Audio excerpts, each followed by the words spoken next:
a huge bear with sharp claws tried to attack a man. The latter screamed in fear that he should not come closer, asking him to stay where he was. The main character watched this picture from afar. Kosaka thought that up until this moment, he was just an ordinary person. He wants to try to help the man. He will not have a chance to escape. The bear is busy and does not know that he is here. He thinks that he is terrible because he needs to be saved. The main character always looked up to firefighters. They always help people, like heroes. He always wanted to be like them, although he has already given up on him. Kosaka came to his senses and began asking about this place. He was riding the last train home after working overtime. An information window appeared in front of him, which said that he had been summoned to another world. He was offered 3 options for who he wanted to become in the new world. The main character thought that this was a strange question. Maybe he was sleeping. At the same time, he scratched his chin because he was nervous. He doesn't think he can live a great destiny. Also, he is not smart enough to be called a sage, and if he chooses the Demon Lord, he will be an enemy to many. In any case, it will be a death flag. The protagonist thought that he didn't like this conclusion. He decided that maybe he shouldn't choose either of these options. Kosaka started to get nervous. The system showed that he had chosen the hidden option to choose nothing. If he sees the hidden option, then he will be given extraordinary abilities. His transfer to another world began. Now, Kosaka Kou was blessed by spirits and gods. He himself did not understand anything at that moment, asked to wait a little. After a while, he opened his eyes. In front of him was the blue sky and the foliage of the trees. He covered his face with his hand because the sunlight was too blinding. Continuing to stand in place, the main character thought about what was happening and where he ended up. He looked around, touched the leaves, and then decided that this was definitely too real to be a dream. He looked ahead and saw birds flying. His gaze became too suspicious, and he asked if this was really another world. He reached into his jacket pockets and started thinking about where his smartphone, wallet, handkerchief, and napkins were. There was nothing else in his pocket. What was he supposed to do in this forest now? An information window appeared in front of him again, which showed his full status, including his name, age, gender, race, his level, and skills. The protagonist was surprised by this. He asked about what his status was. He thought that one way or another, a lot was connected with mana. At the moment, its numerical value is 1000. Kosaka thought that this was too much like a game, which made it even more interesting. The main character thought about how the skill Full Help helps him. He decided to look at all his skills. To activate full power to install skills faster, it gives him freedom to use his skills. He agreed. The protagonist felt as if an electric shock had passed through his body. He did not understand what had happened. The system had already told him that the installation was complete, after which it thanked him for his patience. Kosaka feels something pouring into his head. At this point, he wants to try the item box. He touched the target he had chosen, which turned out to be a tree, and then chose a storage location. The tree on which he used his power first gradually disappeared. A magical seal appeared under it, and then disappeared completely. The information window opened in front of him again, in which the item box was indicated. There was a list of available items, and now there was one cypress tree in it. He thought that this was very convenient. Next comes the dismantling. It looks like he can use the corpses of demons as food or materials. He decided to take the existing tree apart. He ended up with 5 cypress logs. Next comes the skill of creation. He thought about whether he really had such an exciting skill. With it, he can turn a cypress log into 5 cypress sticks. It was very amazing. Then the main character decided that it was time for him to do it anyway, namely to use the creation skill. He decided to take the received items out of the box. In his hand was a cypress stick. The system gave out all the information about it. Kosaka thought that it was just a stick, but it was so amazing. The system notification beeped. It said that the crafting skill had risen to rank 2 thanks to the experience points gained from adding new recipes. The main character realized that depending on the recipes he added, he would be given experience points and his rank would increase for them. This is very convenient. Then it dawned on him that he could switch modes. It was very surprising, and the information window in front of him disappeared. The main character understood everything. He sees everything that his head can do. He has to be very careful with this. At the same time, several information windows were open in front. Kosaka thought about it and decided that he would try to create an axe. A moment later, he had a brand new object in his hands. He was delighted and said that he didn't know he had the appraisal skill. He needed to try the axe. He had never used a weapon before. So he decided to try out his new skill, dexterity. Using his skill, he delivered a powerful blow with his axe to a nearby stone boulder. This boulder was split into 2 pieces as if it was made of paper. The protagonist was surprised that he broke it with a wooden axe. He still has a lot of skills that he needs to learn. If it is possible, he would like to learn a lot in this world, and also try to raise the skill of creation as much as he can. Time was still shining brightly, and the protagonist rubbed his forehead with his hand. After a while, he got rid of all the trees that were near him. He raised the creation skill to the 5th rank. He realized 3 things while creating items. He gets experience points for adding new recipes. When they reach the limit, he moves to the next rank. If he creates already added recipes, they will not give experience points. Having made 8 items, he realized that each item was given different effects. For example, the cypress chair had the weakness skill. The protagonist wondered how a chair could be so dangerous. Kosaka thought that this was very good, and now he wanted to find a settlement before sunset, since he did not want to spend the night on the street. He walked through the forest. After some time, he said that he had walked quite a lot, but still did not feel tired. Should he really be grateful to the transmission skill, which had rank 99? Thanks to the transmission skill, all his 5 senses are more acute, for example, hearing and sight. At that moment, he heard someone scream. The main character immediately rushed towards the sound and thought about who was shouting. He needed to go and see. When he reached the source of the noise, he saw a cart standing nearby, and a man sitting on the ground next to it, trying to escape from an armored bear that had attacked him and was eager for a fight. This is a dangerous bear, and it is better not to engage in combat with it, and it does not know how to attack. The man tried to attack the beast with a small dagger while his hands were shaking. The bear has not noticed him yet, and if it wants to escape, then this is its chance. Kosaka thought about how he didn't want to die, and then about whether that was really okay. He once wanted to become a fireman. He was so inspired by watching these men work, helping people without fear of danger, with a cold expression on his face. He wanted to be like them. But what he is trying to do right now, isn't it the complete opposite? The protagonist began to get nervous about this situation. If he doesn't run right now, that person will definitely die. He has to do something. Even though Kosaka gave up his dream of becoming a hero, he has skills now. He decided that now was the time to run to the man's aid. He grabbed the axe in his hand and then ran towards the bear with furious cries. Kosaka used his agility skills and then struck the bear, cutting off its head. The man was shocked by the appearance of the main character. The bear's head fell not far from him. Kosaka thought that he did not want to be a hero, but he wanted to be someone who could help people. After that, he asked the man if he was okay. The man pressed his hand to his chest and said that he was grateful to the main character for his help. His name is Chrome. As he can see, he is a merchant.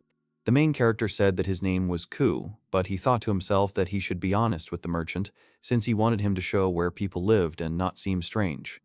Kosaka took the severed head of the bear in his hands, continuing to hold the axe, and, smiling, said that, as he could see, he was a carpenter.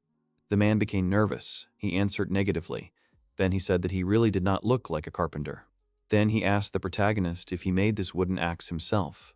It is incredible to kill an armored bear with one blow. The man, seeing that Kosaka did not understand what he was talking about, asked whether the main character really did not know about this. The armored bear is a unique monster. It is capable of destroying a small village in one night. He has a very strong body and even armor on it. Many attacks do not even cause him a drop of harm. At that moment, the main character thought about how he had hit him with a simple wooden axe.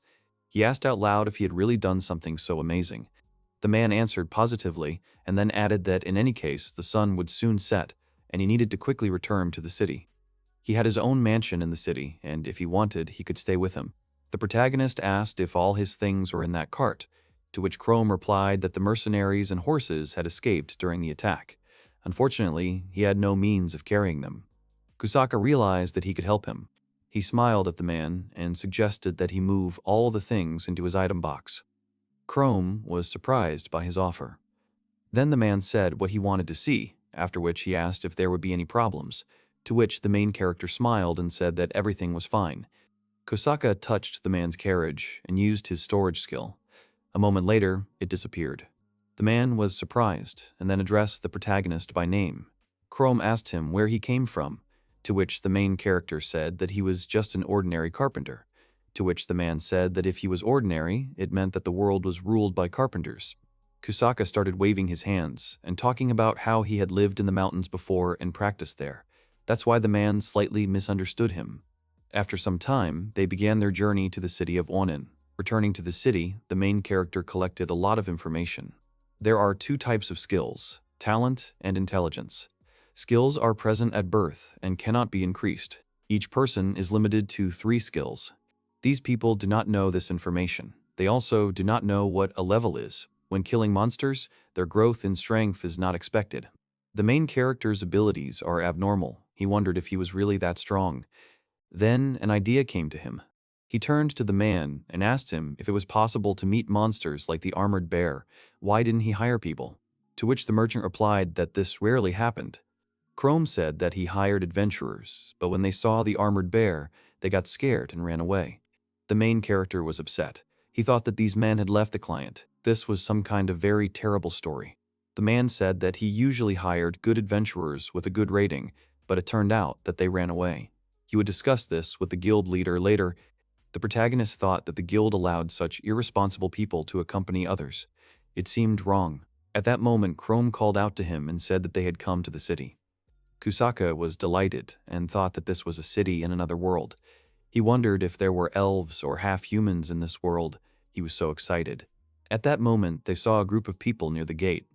The men were talking about how there was an armored bear there and how they were fighting desperately. One of the men said that Chrome, San panicked and the armored bear killed him.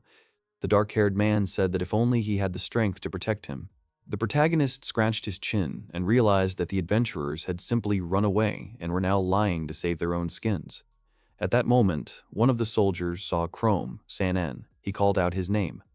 The adventurers, seeing the man, asked if he was really alive, to which the man answered in the affirmative. He added that the main character had saved him. The latter thought that the man was trying to let him into the city.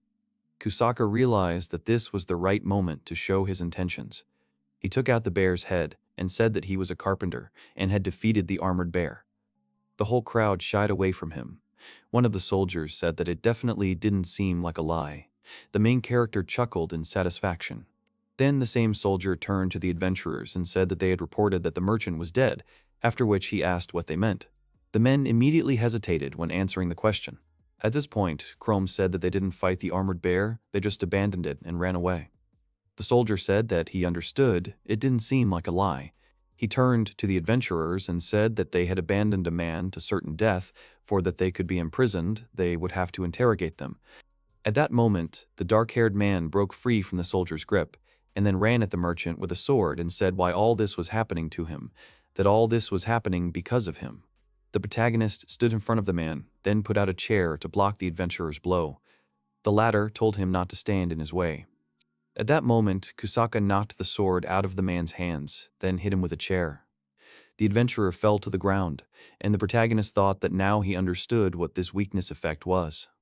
The men started shouting that it was not bad. It seems that according to the documents he was B rank. According to the documents he seemed to have sword skills. The men immediately picked up the main character in their arms and started talking about how cool it was.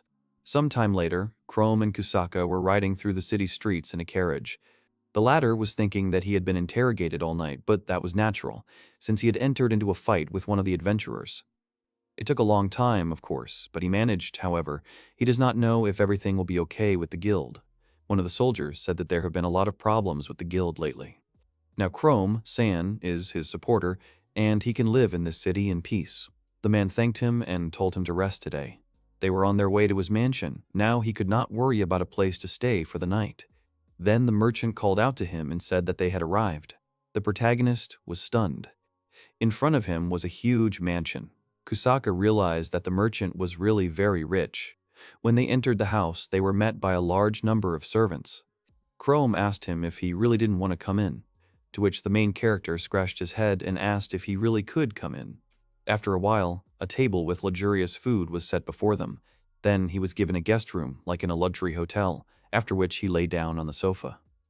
The main character thought that he really did not want to go back to his world. Even if he can go back to Japan, all he can do there is an office job. Honestly, he has no regrets, he had no love, and his parents are already dead. This world is better. It's much better here. Maybe it's a good idea to travel around the world. In any case, we need to find a place to stay tomorrow. The next morning, the protagonist cried out loudly. He asked Chrome-san if he could really live on his land for a whole month, to which the latter replied that this was also gratitude for saving his life. The man explained that it was difficult to live in the mountains, and then asked him if he really didn't want to vacation in this city. It was his company's property, so they guaranteed quality service. Kosaka was touched by his words. Chrome-san is not just a merchant, he is the head of a large company called Scarlet Company. He introduces himself as a salesman so as not to cause any inconvenience in the conversation, but it seems that he wants to pass on his leadership to his son. The man said that the gods themselves brought him together. He asked to thank him before he retired, to which the main character said that he simply had good skills. He thought to himself that this was not the result of his own efforts. Chrome turned to him and said that he would give him good advice from an older man. The ability to draw well with the hand and good execution with it is a great contrast between the two. There are countless people who can't use skills for good. The protagonist personally uses his skills, and he saved his life. He should be proud of that. Kosaka was touched by his words, after which he thanked him and said that he would remember it. The man said that if he wanted to see the world, it would be better to join the Adventure Guild. Chrome added that with his skills, he would definitely get a high rank. After registering, he would get a guild card. The protagonist understood.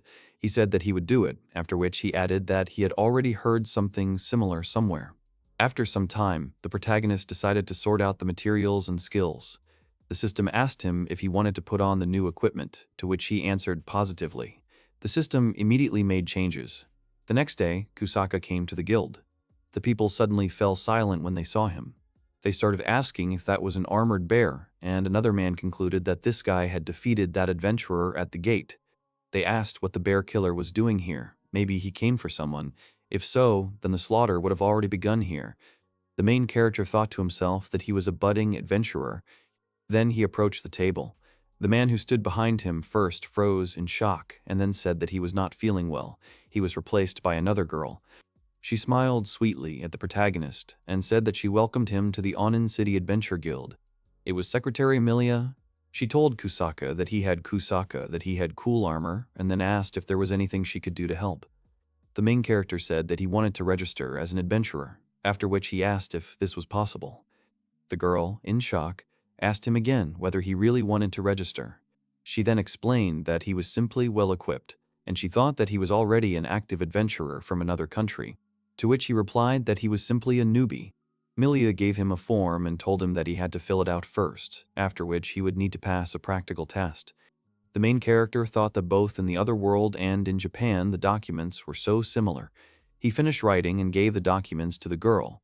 She studied them and asked if he was joking about being bad in battle, to which Kosaka said that he was serious. He would like to avoid fighting as much as possible. Amelia said that she would accept, and then he would have to pass a practical test, after which she asked if he wanted to do it now. At her words, the main character thought about it, after which he asked what he should do on the practical test.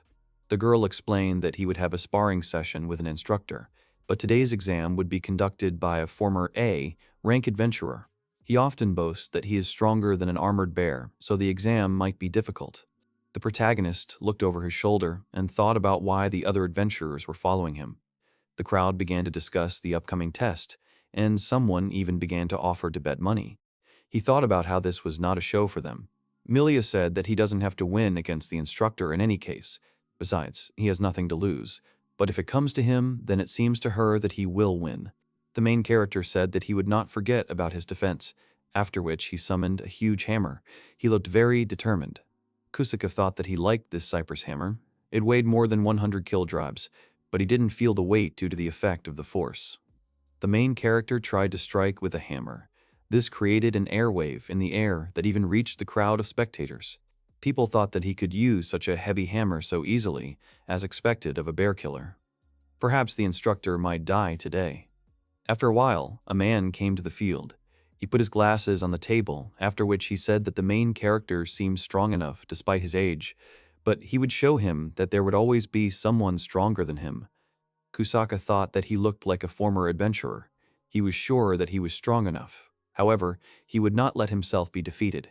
Milia said that since they were both here, then they needed to start. The protagonist thought to himself about how exactly they should start. Then the man smiled at him and said that it was an exam, after which he suggested that he come over. Kusaka closed his eyes and said that he understood, after which he suddenly ran towards the man and said that he would accept his offer. The protagonist struck with a hammer, but the former adventurer managed to dodge the blow. The guy continued to knock down objects with the hammer, but the man kept turning around. Kusaka thought about avoiding large attacks with minimal movements. That's what A rank is. If he keeps this up, he won't be able to even touch him. He tried to strike again, but he still couldn't reach the man. The former adventurer said that his attacks were huge, but still there were gaps in them. It was difficult to avoid the heavy hammer. At this point, the protagonist decided to change tactics. The man was very surprised. Kusaka struck a blow that broke the man's sword, and the entire crowd watching was shocked. Part of the sword flew to the side. The main character continued to hold the huge hammer in his hands. At that moment, Milia ran up to them and said that this was enough. She raised Kusaki's hand and said that he was the winner of this fight. The crowd was so shocked that she didn't know what to say. Then they started talking about how he beat the instructor, which was pretty good, and that this man was a bear killer, which is why the fight was so amazing. The instructor approached him and said that it was his loss, after which he told the protagonist that he had fought wonderfully, to which the latter thanked him and asked if he was offended. He answered negatively.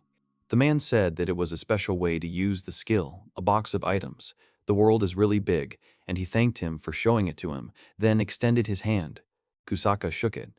The instructor congratulated him on passing the exam and had high hopes for him in the future. After some time, Milia gave him a card and said that it was his guild card. It contained information about the main character. Milia said that she couldn't even imagine that he would defeat the instructor. She said that he was really very strong. The main character tried to justify himself, but simply agreed with her. He thought to himself that this was all only thanks to his skills, but this was rude towards the instructor. Then the girl asked him to read the guild rules in the document. If he had time, she could explain all the rules. She thought that with her explanation it would be easier to understand. She explained that adventurers are primarily divided into 7 ranks.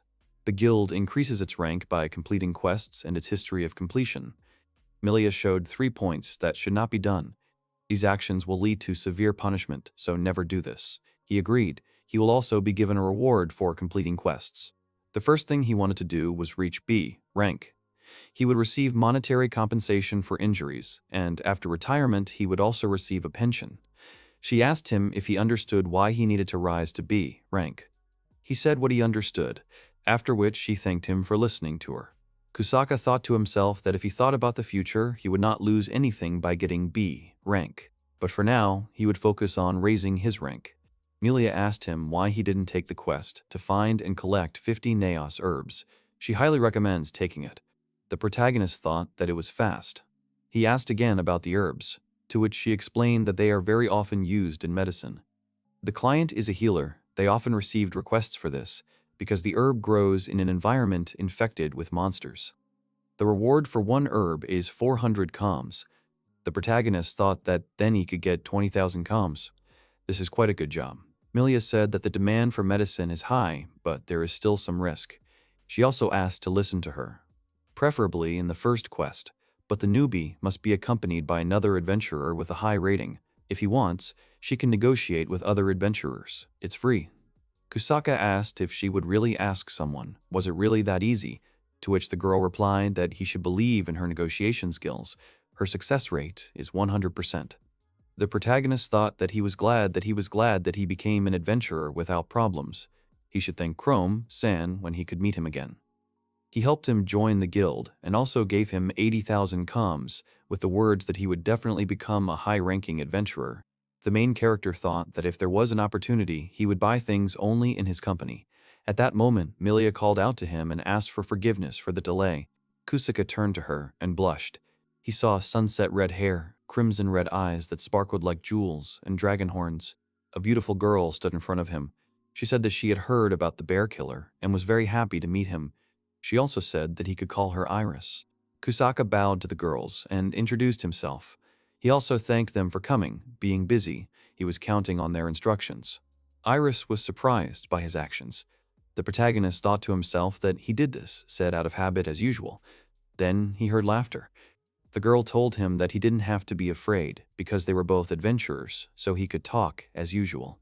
Kosaka said that he understood, and then asked to correct him if he was wrong somewhere. Milia said that he was very talented, but before that he lived in the mountains and did not know much about their world. She added that Iris had disagreements with other people, so she offered his company. Iris looked down and said with a little sadness in her voice that she understood why she chose her.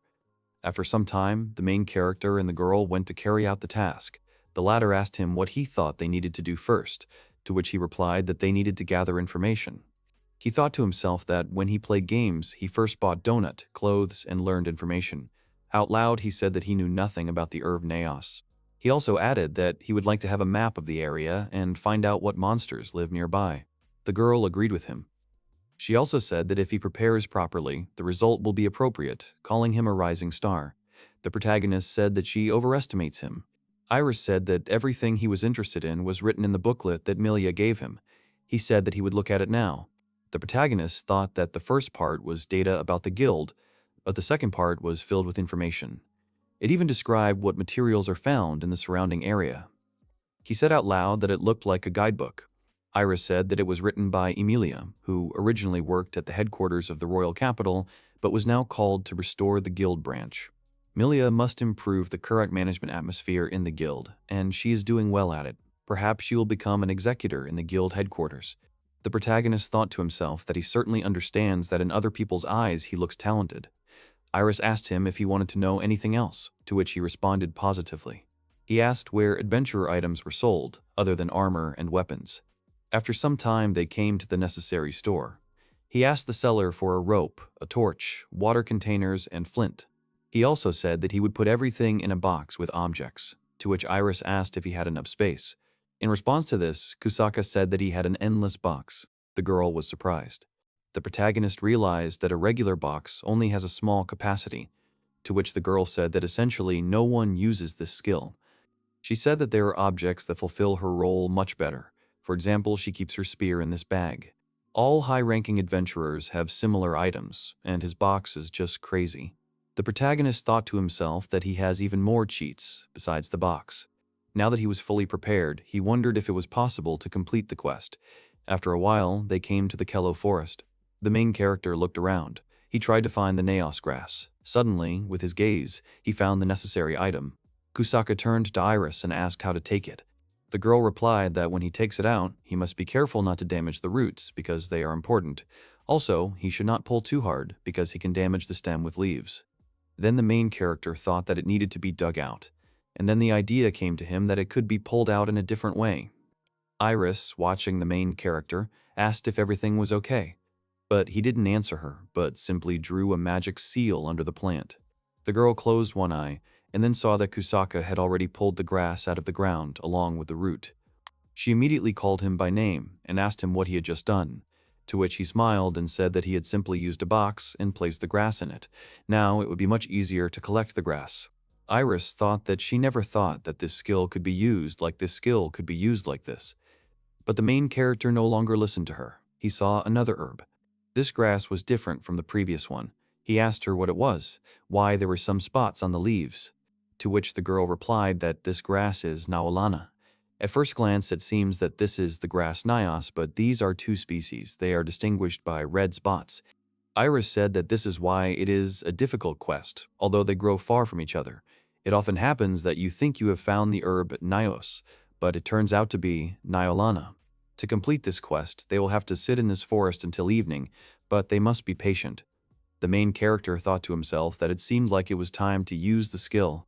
He opened his eyes and used the craftsman's god eye skill. He immediately looked in front of him and saw that the herb they needed stood out from the rest with its shine. Eyes of the craftsman god, this skill is able to find anything that is needed. With it, you can easily complete this quest. It took him only an hour to complete the quest. He still collected 50 Naos herbs. All of these herbs were sent to his item box. The protagonist said that they now had to return back to the city. Iris said that she did not think that it would be so fast. He said that it was thanks to his skills. The girl asked him if the quest was finished, maybe he wanted to ask her something, to which he asked her if he could ask a personal question. He asked her who half-dragons were, to which she replied that dragons were the strongest creatures that ruled the world in the past. They were the descendants of those dragons. Their life is much longer than human, also their bodies are much stronger. The main character said that he envies them. The girl suddenly froze and stared at him in shock. She apologized to him and said that it was the first time she had heard something like that. He asked if he had really said something unusual, to which she replied that they were usually feared. The main character scratched his head and said that he apologized for what he said. The girl turned around sharply and told him not to dwell on it. Then Iris added that these words about envy make her very happy, and she blushed a little and became embarrassed. After some time, they returned to the guild. Milia asked if they had really completed the collection quest so quickly, to which Kosaka said that there were exactly 50 herbs here. The girl said that she would confirm the amount now. After 5 minutes, she said that there really was all the grass here, and they were fresh, and the roots and leaves were not damaged. She asked how they did it. The protagonist explained to her how he used his box skill. Milia turned a blind eye to how he completed the quest, and it seems that she should write reports and completed quests. She said that for now, he will only receive 20,000 comms. If their method of collection is allowed, they may receive an additional reward. Iris said that this was expected from a rising star, to which he replied that it was just a coincidence.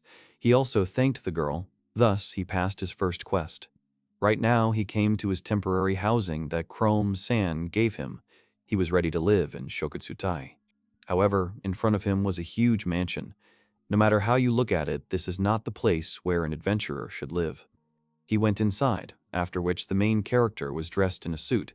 He said that now he can go in this suit. Then he was shocked. He thought about whether this room was really for him or not, because it was much bigger than his house in Japan. He would like to have dinner, but the food here is too expensive. He decided to read something in a guidebook. He opened a gourmet guide. The gourmet guide recommended the Golden Bear restaurant, saying their grilled chicken was a hit. He ate a wonderful meal for 7,500 comms. They tried to give him wine, but it was so inconvenient. He decided that tomorrow he would go all out. The next day he went to the Phados Mountains. Today he took the quest to weaken the lone wolves. As the name suggests, they attack alone. Milia said that the basic reward is 20,000 comms. For one wolf, he will receive 5,000. The protagonist thought that this was a good job.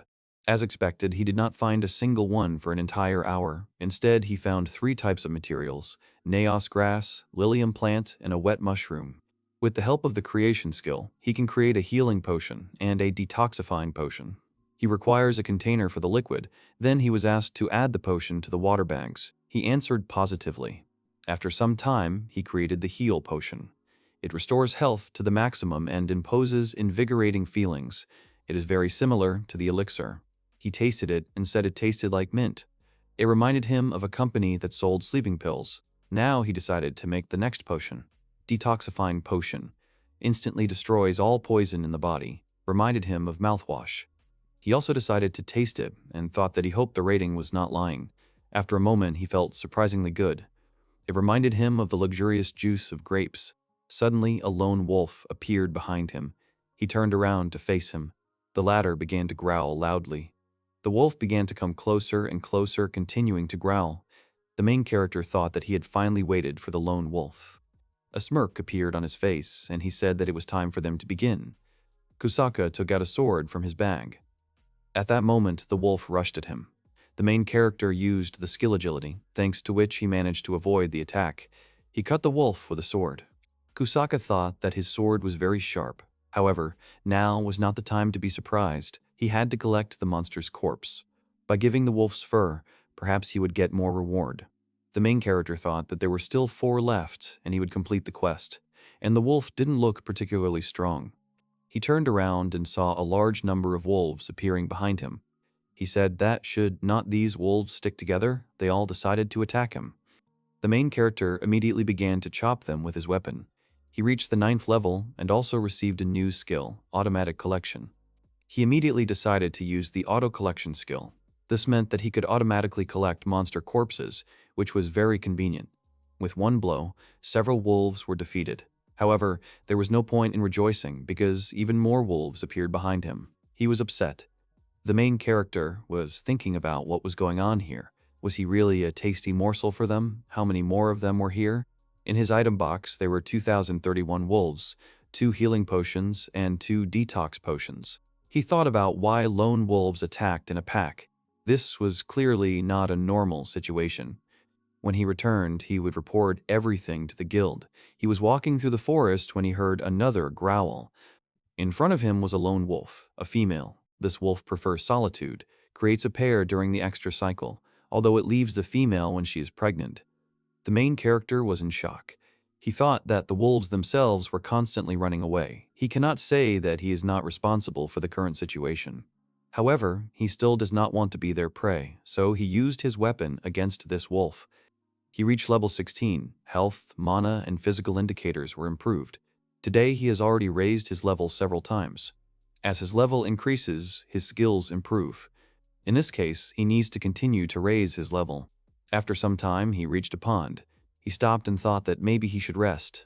However, on the shore of the reservoir, he saw 2 people who were very tired. They were a girl and a guy. The main character said that it seemed that he was not alone here. He asked them if everything was okay or if something had happened. At first, they were scared. Then the guy asked if he was really a bear killer, to which Kosaka gave his name and said that he was an E rank.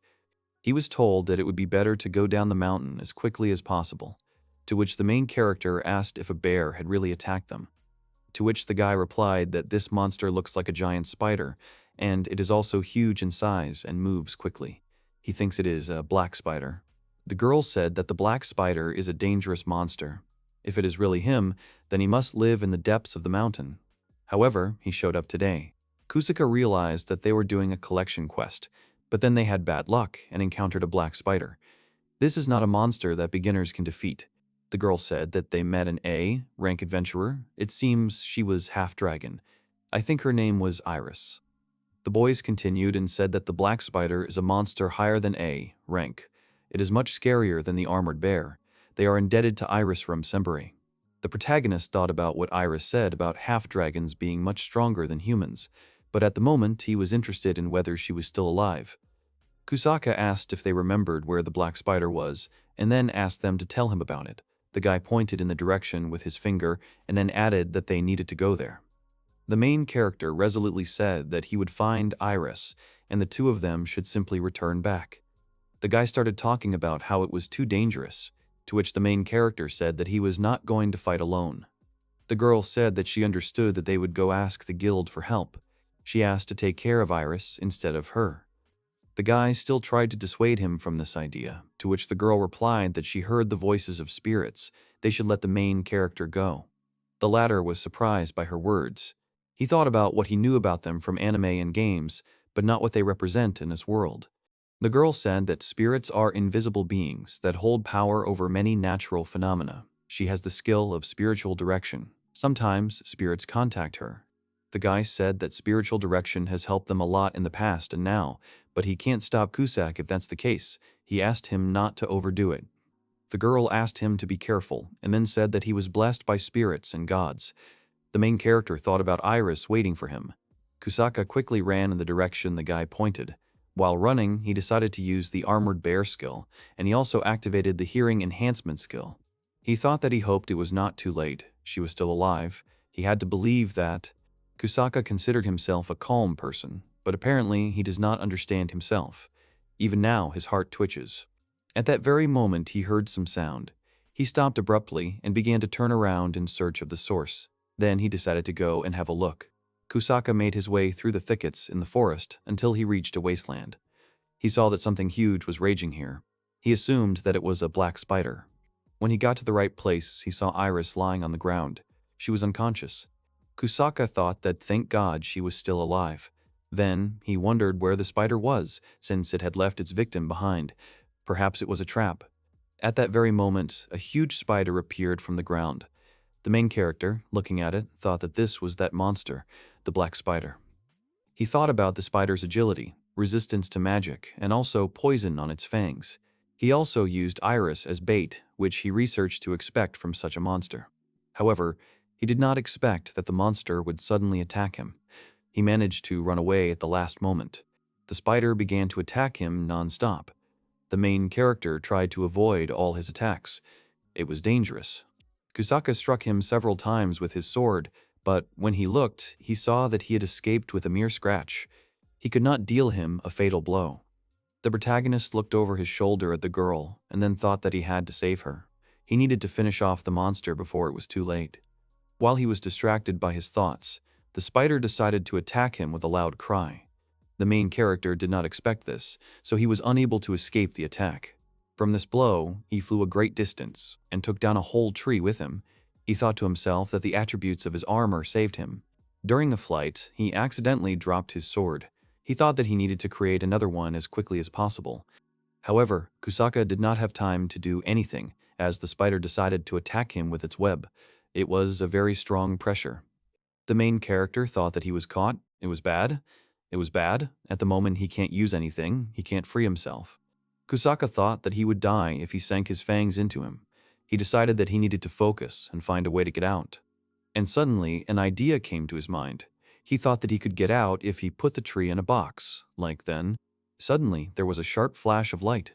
The spider did not understand where the main character had gone along with the tree. At that moment, Kosaka found himself away from the monster. While he was flying, he managed to get rid of the web. He remembered his thoughts that he could transfer everything he touched into his box. So, he transferred the tree along with the thread. Kosaka was also able to get his sword back. He only had to figure out how to defeat the spider. Then he saw Iris's spear. He took both weapons in his hands. He thought to himself that the girl should lend him her strength. At that moment, he rushed to attack the monster. Kosaka struck him several times with his sword. Then he thought that the spear was much easier to move. The sword wasn't all he had. He took the spear stronger, after which he decided to attack the monster with it. He stuck it right into the body, from which the spider began to scream loudly. Blood immediately flowed from the wound. The main character dealt him several blows, all of them bleeding heavily. After that, he jumped off the spider's body onto the ground. He thought that a few moments ago, he had no chance to defeat him. He could not show the true power of his abilities.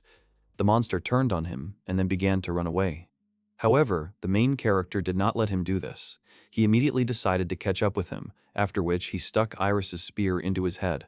Then he jumped up and swung his sword at him. The protagonist cut his body in half. The spider flew apart into two parts. Kosaka stood up and, looking at the monster's body, exhaled. The system gave information that he had reached level 24. His health, mana, and physical indicators had been improved. All conditions had been met, and a new automap skill had been received. The main character opened the map and thought that it was cool to have a map of another world. Then he said that it was not so important now, since he needed to help the girl. He ran up to her. She was still alive, although she was barely breathing. She needed to be healed as soon as possible. Kosaka took out a potion and began pouring it on her wounds. He hoped that it would help her. After a while, the potion began to work. The main character froze, staring at her, and prayed that it would all work. The wounds on the girl's body began to heal. All the abrasions and all the redness began to disappear from her body. She came to her senses and opened her eyes. Iris saw him and called him by name. The protagonist happily called her name. The girl said that he needed to run because there was a black spider here. He said that there was no need to worry about it. Kosaka thought that she was in such a state and worried about others. She was a really good person. He asked her out loud how she felt. Iris said that when she decided to die, she could not move her legs. The protagonist realized that this was the effect of the black spider's poison. He took a potion out of his box and told her to drink it. He immediately began pouring it into her mouth. A moment later, she opened her eyes wider. The main character asked her how she was now, whether she could talk. The girl said that it was amazing. Could the poison have really passed? Iris thanked him for actually saving her. She is in great debt. Then Kosaka asked her if she would be busy later. The girl said that she could spare some time for him. Then he asked her if they could have lunch together sometime. She winked at him and asked if he was really asking her out on a date. Iris stood up, said that it was a joke. She wanted to cheer up, but it didn't work out the way she wanted. She suggested going back to the city. At that moment, she swayed and started to fall. The girl said that she felt ill again and apologized to him. At the same time, her face turned red. The main character immediately took her and threw her on his back. They walked through the forest together. Iris said that he was able to defeat a black spider as well as an armored bear. And he did all this alone. She asked if he wasn't scared. Kosaka thought about it and said that he was too busy trying to protect her. He didn't think about anything. The girl said that she understood everything, but she was very embarrassed. He asked her if everything was okay. She said that everything was fine. She just wanted to thank him. After a while, they reached the guild building. He went inside, still holding Iris on his back. The guys he had met earlier ran up to him happily. They asked him if he had defeated the Black Spider, then said that they were in good condition, which was a relief. Melia smiled at him and congratulated him on doing a good job on the quest. The latter asked him if he wanted to have dinner or take a bath, to which he replied that he would like to complete the quest first. After some time, they found themselves in the office, the reception room of the Adventure Guild. Melia said that she would like to hear a report on the completion of the quest, but before that, she will allow him to learn one of her secrets. She showed him her guild member ID. The main character, looking at this, thought about whether something was really wrong here. Kosaka saw that she was the assistant of the head of the guild, to which the girl, smiling, replied that right now the head was on a business trip. The main character said that it was surprising that she had such a high position. He asked why she was still working as a registrar, to which she replied that there were not enough employees, so she had to help. Kosaka thought that he had not expected her to occupy such a high position. He had not expected this at all. Melia said that this was all good, but they still had better get to the point. She just wanted to tell her latest news. She bowed to him and said that she was truly grateful to him for defeating the Black Spider. If it weren't for him, perhaps many people could have died because of him. The girl smiled warmly at him and said that she expressed her gratitude on behalf of the entire guild. The protagonist was shocked by her words. Melia said that they needed to continue their conversations without unnecessary formalities. She asked him to tell everything about his adventure. Then Kosaka said that he understood everything. It would be a long story. He told everything that happened to him after he left the guild. He also told about how he encountered a pack of lone wolves. Melia also said that they should stay alone. She will report this to the guild headquarters. It was surprised when she checked his story for veracity. She looked at his system window and saw that he had defeated 2031 wolves single-handedly. Then the girl covered her mouth with her hand and asked who he was, if he was really a messenger of God. He tried to explain who he was. The protagonist thought that the conversation went smoothly, because those two also informed the guild about the Black Spider. Melia asked him what he used against the Black Spider. She explained that, at the moment, there is no cure for the poison. He explained to her that he had prepared a potion and handed it over to the guild for mass production. Looks like tomorrow there will be a meeting with the management about raising his rank.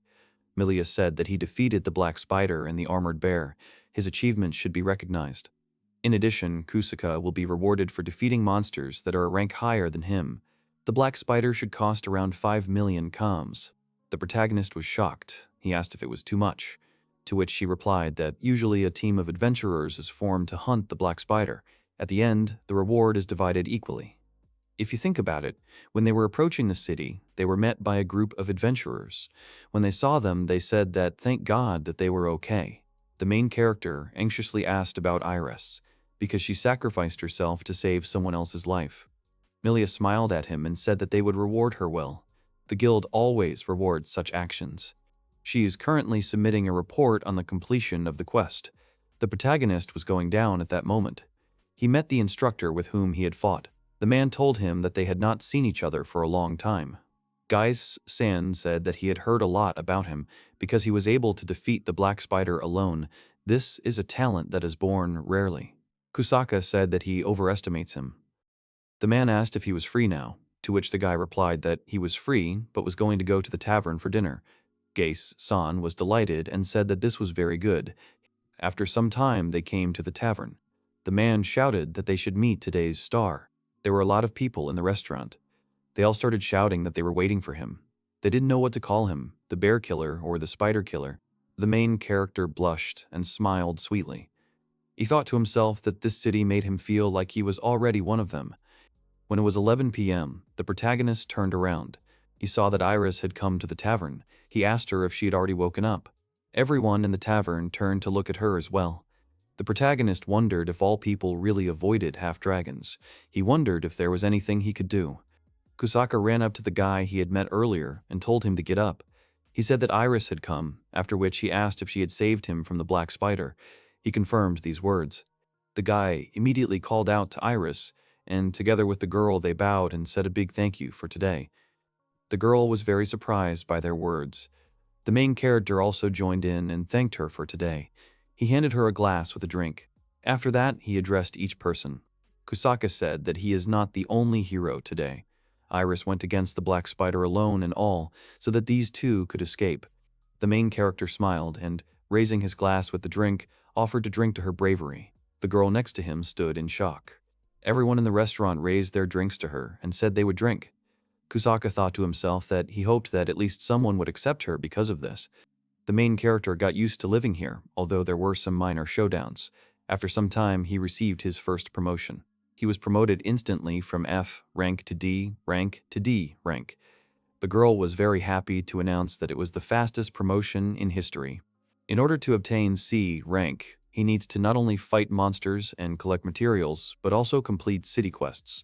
These include participating in active assistance to the city, excluding trading. Today's quest is Kigmatai's assistant. The man said that he just needs to do his job. Kosaka thought about using an apron, although he had never used it. The protagonist picked up a knife. He was wearing a lone wolf apron, which gave him the effect of a chef, clean hands, and laundry. There were also two other people with him, Okami, San, who was scary when angry, and an adventuress who wanted to become a daughter-in-law. He thought about how he had never cooked for himself in Japan. With his skills, he began to quickly chop all the ingredients. Thanks to his dexterity and master chef skills, he can cook anything. So he made 2 lunch sandwiches. The man said that he really was incredibly skilled. He would get an extra reward for the quest. The man said that good work is worth good money.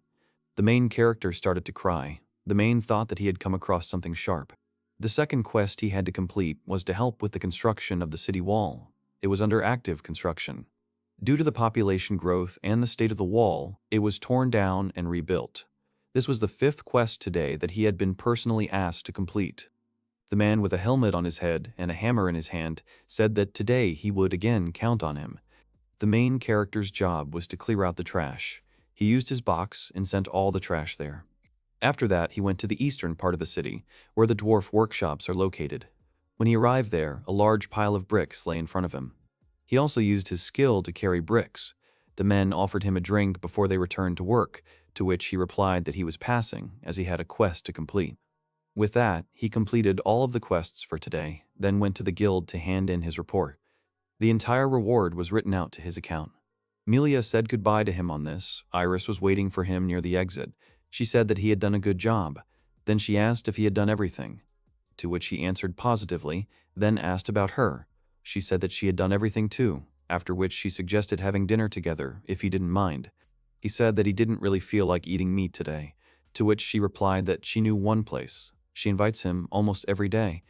In the restaurant, the main character said that everything was wonderful. He had no complaints. The girl said that she was glad that he liked everything, after which she asked why he moved to this city. Kosaka said that it just happened that way. Then he asked her why she moved here. He also explained that if it was hard for her to talk about it, then she could just forget about it. Iris said that there is a huge underground city under their city. She is here to find the ruins of this ancient civilization. The ancient civilization eventually perished, but it left traces all over the continent. Recent research has revealed a large underground city located near Unen. The main character said that he understood what she was looking for. The girl explained that this was her whole reason for moving. Speaking of a highly developed ancient civilization, this is just another world. There must be some ancient superweapon hidden in the ruins. Iris said that she had some clues about this civilization. However, she still couldn't find its location. Kosaka said that it was interesting. The main character said that he had a map of the area, after which he offered to look at it. The girl agreed. Kosaka said that the system should show him the location of this underground city. He thought to himself that if it were that easy, then everyone would already know this place. However, the map actually showed the point of the city. The protagonist said that the city was in the Kello forest, but he was not sure that they could trust it. He asked the girl's opinion. She replied that it was surprising that they had found the city at all. After some time, they decided to check it out. According to the map, they walked through the forest to the right place. When they arrived at the indicated point, there was a wasteland and a dead end. The main character decided to try to break the rock. He put on the black spider glove. He thought that he would not need anything else. Iris approached the rock and thought that perhaps there was a secret passage there. She suggested looking around a bit. The main character lightly hit the rock and said that there was something here. He tried to move the block, but even with the force, he couldn't do it. However, he used a few more skills, after which he managed to move it from its place. Behind it was a door. They decided that perhaps this was the entrance to the underground city. Kosaka touched it with his hand and said that it felt warm. The girl suggested that perhaps it was orichalcum. He thought that it was one of the materials in fantasy games. Iris said that this is a rather rare item. It has the best anti-physical and anti-magic defense in its class. As they thought, this must be the entrance, but there was no door handle. They did not know how to get inside. The protagonist read the text on the door, after which the status was updated. He was welcomed to the underground city and also told that he needed to do something. At this moment, Iris said that there was someone behind him. It turned out to be an orichalcum golem, an ancient humanoid weapon. It is equipped with armor made of this metal, as well as a rapid-fire laser cannon on its eye. The protagonist said that he would not like to have anything to do with him. At that moment, the golem reported that the target was confirmed and he was starting to destroy it. Iris shouted at Kosaka that she would be here as bait. He should run away from him as far as possible. This golem is an ES, rank threat, 1 rank higher than the Black Spider. She has fought him before. Both of them don't stand a chance against him. To which the main character said that he was not sure about this. They would not know anything until they tried. Only then would they decide whether to run or not. The protagonist said that he would have a bad taste in his mouth if he abandoned someone to survive. At that moment, the golem began to attack. Kosaka thought about this. This is what his magic laser is like. He doesn't even want to know what would have happened to him if he hadn't dodged it. The golem shoots a magic laser, which means it uses magic power. The protagonist immediately asks Iris how they managed to defeat it last time. The girl said that they were aiming at his eyes. Only this place is not protected by orichalcum metal. Then the main character said that if they could get closer, then maybe they could defeat him. Iris said that the laser would cut him so he wouldn't be able to get closer. To which Kosaka said that he would be a shield, reflecting all attacks, so he was counting on her to be the one to disable him. Iris said that if they win, it would mean that he has the power of 19A, rank adventurers, to which the protagonist replied that it sounded interesting.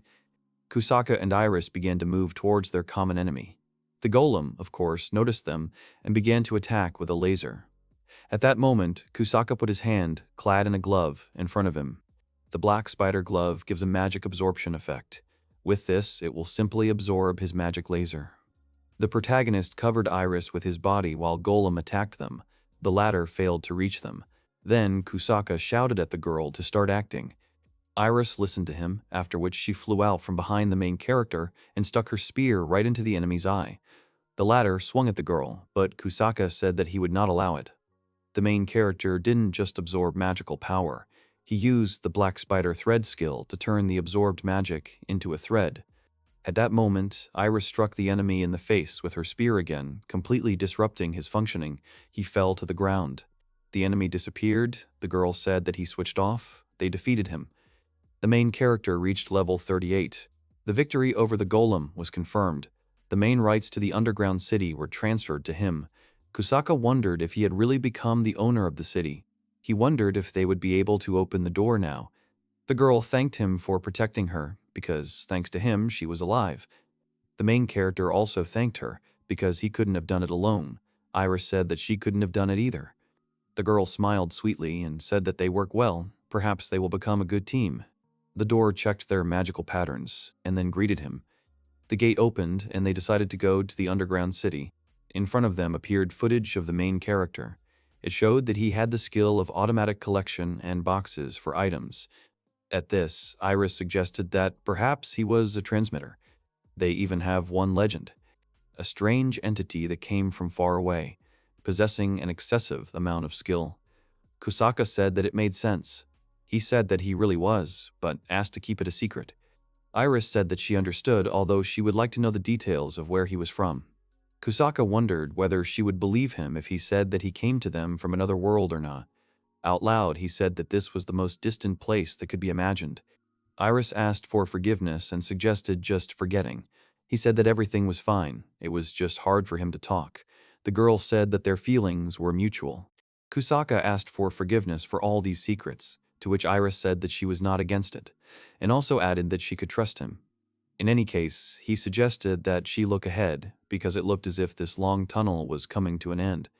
The main character and Iris looked at each other and smiled, and then they simultaneously ran towards the light. The girl asked him if they were really in an underground city, to which he answered positively. In front of them was a blue sky and an open field. They still doubted that this was an underground city. Suddenly, they heard a rustling in the grass. Kosaka immediately took out his sword. Slime appeared from the grass. He said that the main character is wrong. He is not a bad monster. In fact, he is not even a monster. It was a helper slime. Its main task is to take care of monsters. It seems that it is part of the staff of this place. The protagonist and Iris agreed that he did not look like an enemy. Slime said that they scared him, after which he decided to get to know them. After some time, a bunch of such slimes appeared in front of them. They said that they were created only for the sake of the master, and had been waiting for him for a very long time. The main character was taken aback by their words. Iris at that moment approached them, after which she began to touch them. They said that they were ticklish. Kosaka asked her what she was doing, to which she apologized and covered her face with her hands. He asked if she really liked cute things. The slimes began to ask the protagonist if he wanted to learn more about the underground city, to which he responded positively. This place was built underground as a refuge if the need arises. Soon it will be possible to build a city here. At this moment, the protagonist used the full assistance. The status check was completed, after which his creation skill abilities were expanded. He got 2 new functions in the skill creation, provided that he is in a subordinate city. He decided that he will build something. He formed a magic ball in his hands, then threw it to the side. A moment later, a 2-story house appeared in that place. Everyone was surprised. His first new function is that he can turn any excess magic power into building materials. He can create 5 building materials. The second new feature is that it can create structures using building materials. If you adjust the photosphere, it can build a house. The protagonist thought that it would be fun. It was like in games about building houses. At that moment, the slimes turned to him with excitement in their voices. They asked about whether they were not the ones who should be building the city. They were very nervous about this. The slimes asked Kosaka if he had the construction directive skill. If he had it, he should give the construction directive, to which he replied in the negative. The skill of building directives will be available when becoming a hero, demon king, or sage. But the creation functions are added when you have the skill itself. Judging by the full help, he is a special case. Then the slimes asked about the fact that perhaps he possessed the skill of creation. Only recognized people can possess it. They started shouting that the master was so amazing, and since he was like that, their city would be great. This place would become wonderful. Iris said that this was the first time she heard of the creation skill. With this skill, he would make all carpenters his enemies. Nakasaka replied that it was not limited to just houses. He creates weapons, armor, and potions. From dishes to furniture. He can create everything. The girl said that she was wrong. He will make all craftsmen his enemies. Slime said that the underground city is still far from complete. Therefore, they are glad that he will finish building this great city. He is sure that the underground city will be useful to the main character in the future. The latter replied that he understood, but he will have to wait a little. The remains of an ancient civilization are a huge archaeological discovery. Iris suggested that he report it to the guild. Kosaka thought about what to report and consult, so they temporarily returned to their city. Iris sighed and said that she wanted to take one of the slimes. After a while, they got to the guild and wanted to talk to Milia. Another girl said that she had to attend an emergency meeting, so she offered to pass on the information to her, or she could help herself. To which Kosaka said that it was not necessary, he would like to report something. The girl said that they could begin the report. To which the main character said that they had discovered an underground city of an ancient civilization. At first, the girl did not reflect, and then she screamed in surprise. Iris said that this is the very popular underground city near Onan. The ruins of the city are still functioning. The girl said that they should wait patiently in the reception area. She would talk to the head. Kosaka and Iris were shocked. The professor from the royal capital will arrive soon. He will try to have lunch as quickly as possible before his arrival. Iris said that the sandwich looked delicious, to which Kosaka said that it was a special dish kinkumate, after which he suggested that she try it. She agreed. The main character said that he would start with fried food. At that moment, the girl took the fork from him and said that she did not think that he would need it. Kosaka told her that she cooks so well. Iris said that she likes to cook in her free time. She thinks that it is nice to have someone to eat with. The protagonist thought that she liked cute things. She cooks very well. Today he learned a lot of new things about her. At that moment, they heard a voice. The door to the room opened, and an unknown person greeted them. Kosaka thought that he would see an old man in front of him. But it turned out to be a young guy named Leric Dubert. He is the Duke's third son and an archaeologist. It is true that he is a nobleman, but at the same time he asked them to try to treat him as an equal. He is not very good at formal meetings, and it makes him itchy. Then he asked to tell them about the underground city. Leric clenched his fists. His eyes began to shine brightly, and he resolutely asked them to tell him everything they knew. After some time, after they had told everything, they went together to the underground city. The archaeologist was surprised by the entrance. He started touching the door with his hands and asked if it was orichalcum. Then he said that there was a lot of it. Leric spoke of divine splendor and how he would like to lick it all. He also spoke of how people could get a lot of things for one door. Then the protagonist turned to him and asked him to move because they needed to get inside. The door reported that the magical sample was confirmed. After some time, the door to the city opened. The door to the city opened. From the depths, a voice came out, greeting the master. Leric was surprised that Kosaka was called a master. The latter realized that he had forgotten to tell about this nuance. The main character also told him about the victory over the golem, which surprised the man immensely. He was literally stunned. Leric, seeing these views, also asked if they were really in an underground city. He said that it did not look like a dungeon. He said that it was beyond imagination. The history of archaeology would change forever. Leric was upset that he had not written down the contents of his dissertation. At that moment, the man saw the slimes. The latter turned to the protagonist and Iris and greeted them again. Then they turned to Leric and said that they had not seen each other before. Slime said that he was an assistant. The man opened his mouth in shock. He squatted down in front of him and asked if they were ancient magical creatures, to which he replied that he really knew about them. Leric began to talk about the fact that he was an expert on ancient organizations. He considered them only myths, but they really exist. Then the man saw the house and asked whether it was built by slime or not, pointing his finger at it, to which the slime, with a smile on his face, said that this was not true. The master had built this house in an instant. Leric immediately turned to the main character, to which the latter said that the owner of this place can build almost anything. The man said that it is understandable. The place is called the underground city, but it is empty. The master has the right to develop it. The protagonist asked if an amateur could handle this place, and then he said that that's why he came back to hand in the report. Leric said that he was really grateful that he found this place. Most people take over ruins without even notifying the guild. The man said that it seemed that Kosaka realized how important this was to history. He thanked him. Then the main character asked him if he could tell more about ancient civilizations, to which Leric said that there was nothing that he did not know. After a while, they went inside the house. The man was surprised that he had to walk barefoot on the street. The main character thought that there was nothing new for him. He thought that it could be the distant future, although he could be wrong because he was nicknamed the Transmitter. Leric asked permission to tell everything he knew. He said that 4,000 to 5,000 years ago there was a civilization. With lost magical technology, the sky was the limit for them, but they could be active on other stars and even planets. They can't live without their magic lamps, showers, or ovens, even the guild map and story progression. All of this was obtained from the ruins. But this is just a piece of history. Traveling to other continents with the help of the mechanical flying bird, communicating with people from afar thanks to a small box the size of a palm. Kosaka thought about space travel, airplanes, and telephones. This ancient civilization is similar to his past world, only this is a society where magic developed instead of science. Leric continued and said that at some point they were destroyed. With the loss of advanced magical technology, their ancestors lost their magnificence. The main character asked about the reasons for the destruction, whether it was really a world war, to which Leric replied that he did not know the reasons. It was assumed that the cause of everything was an unknown monster. Then Kosaka asked about what was wrong with him now. He thought that he had a bad feeling.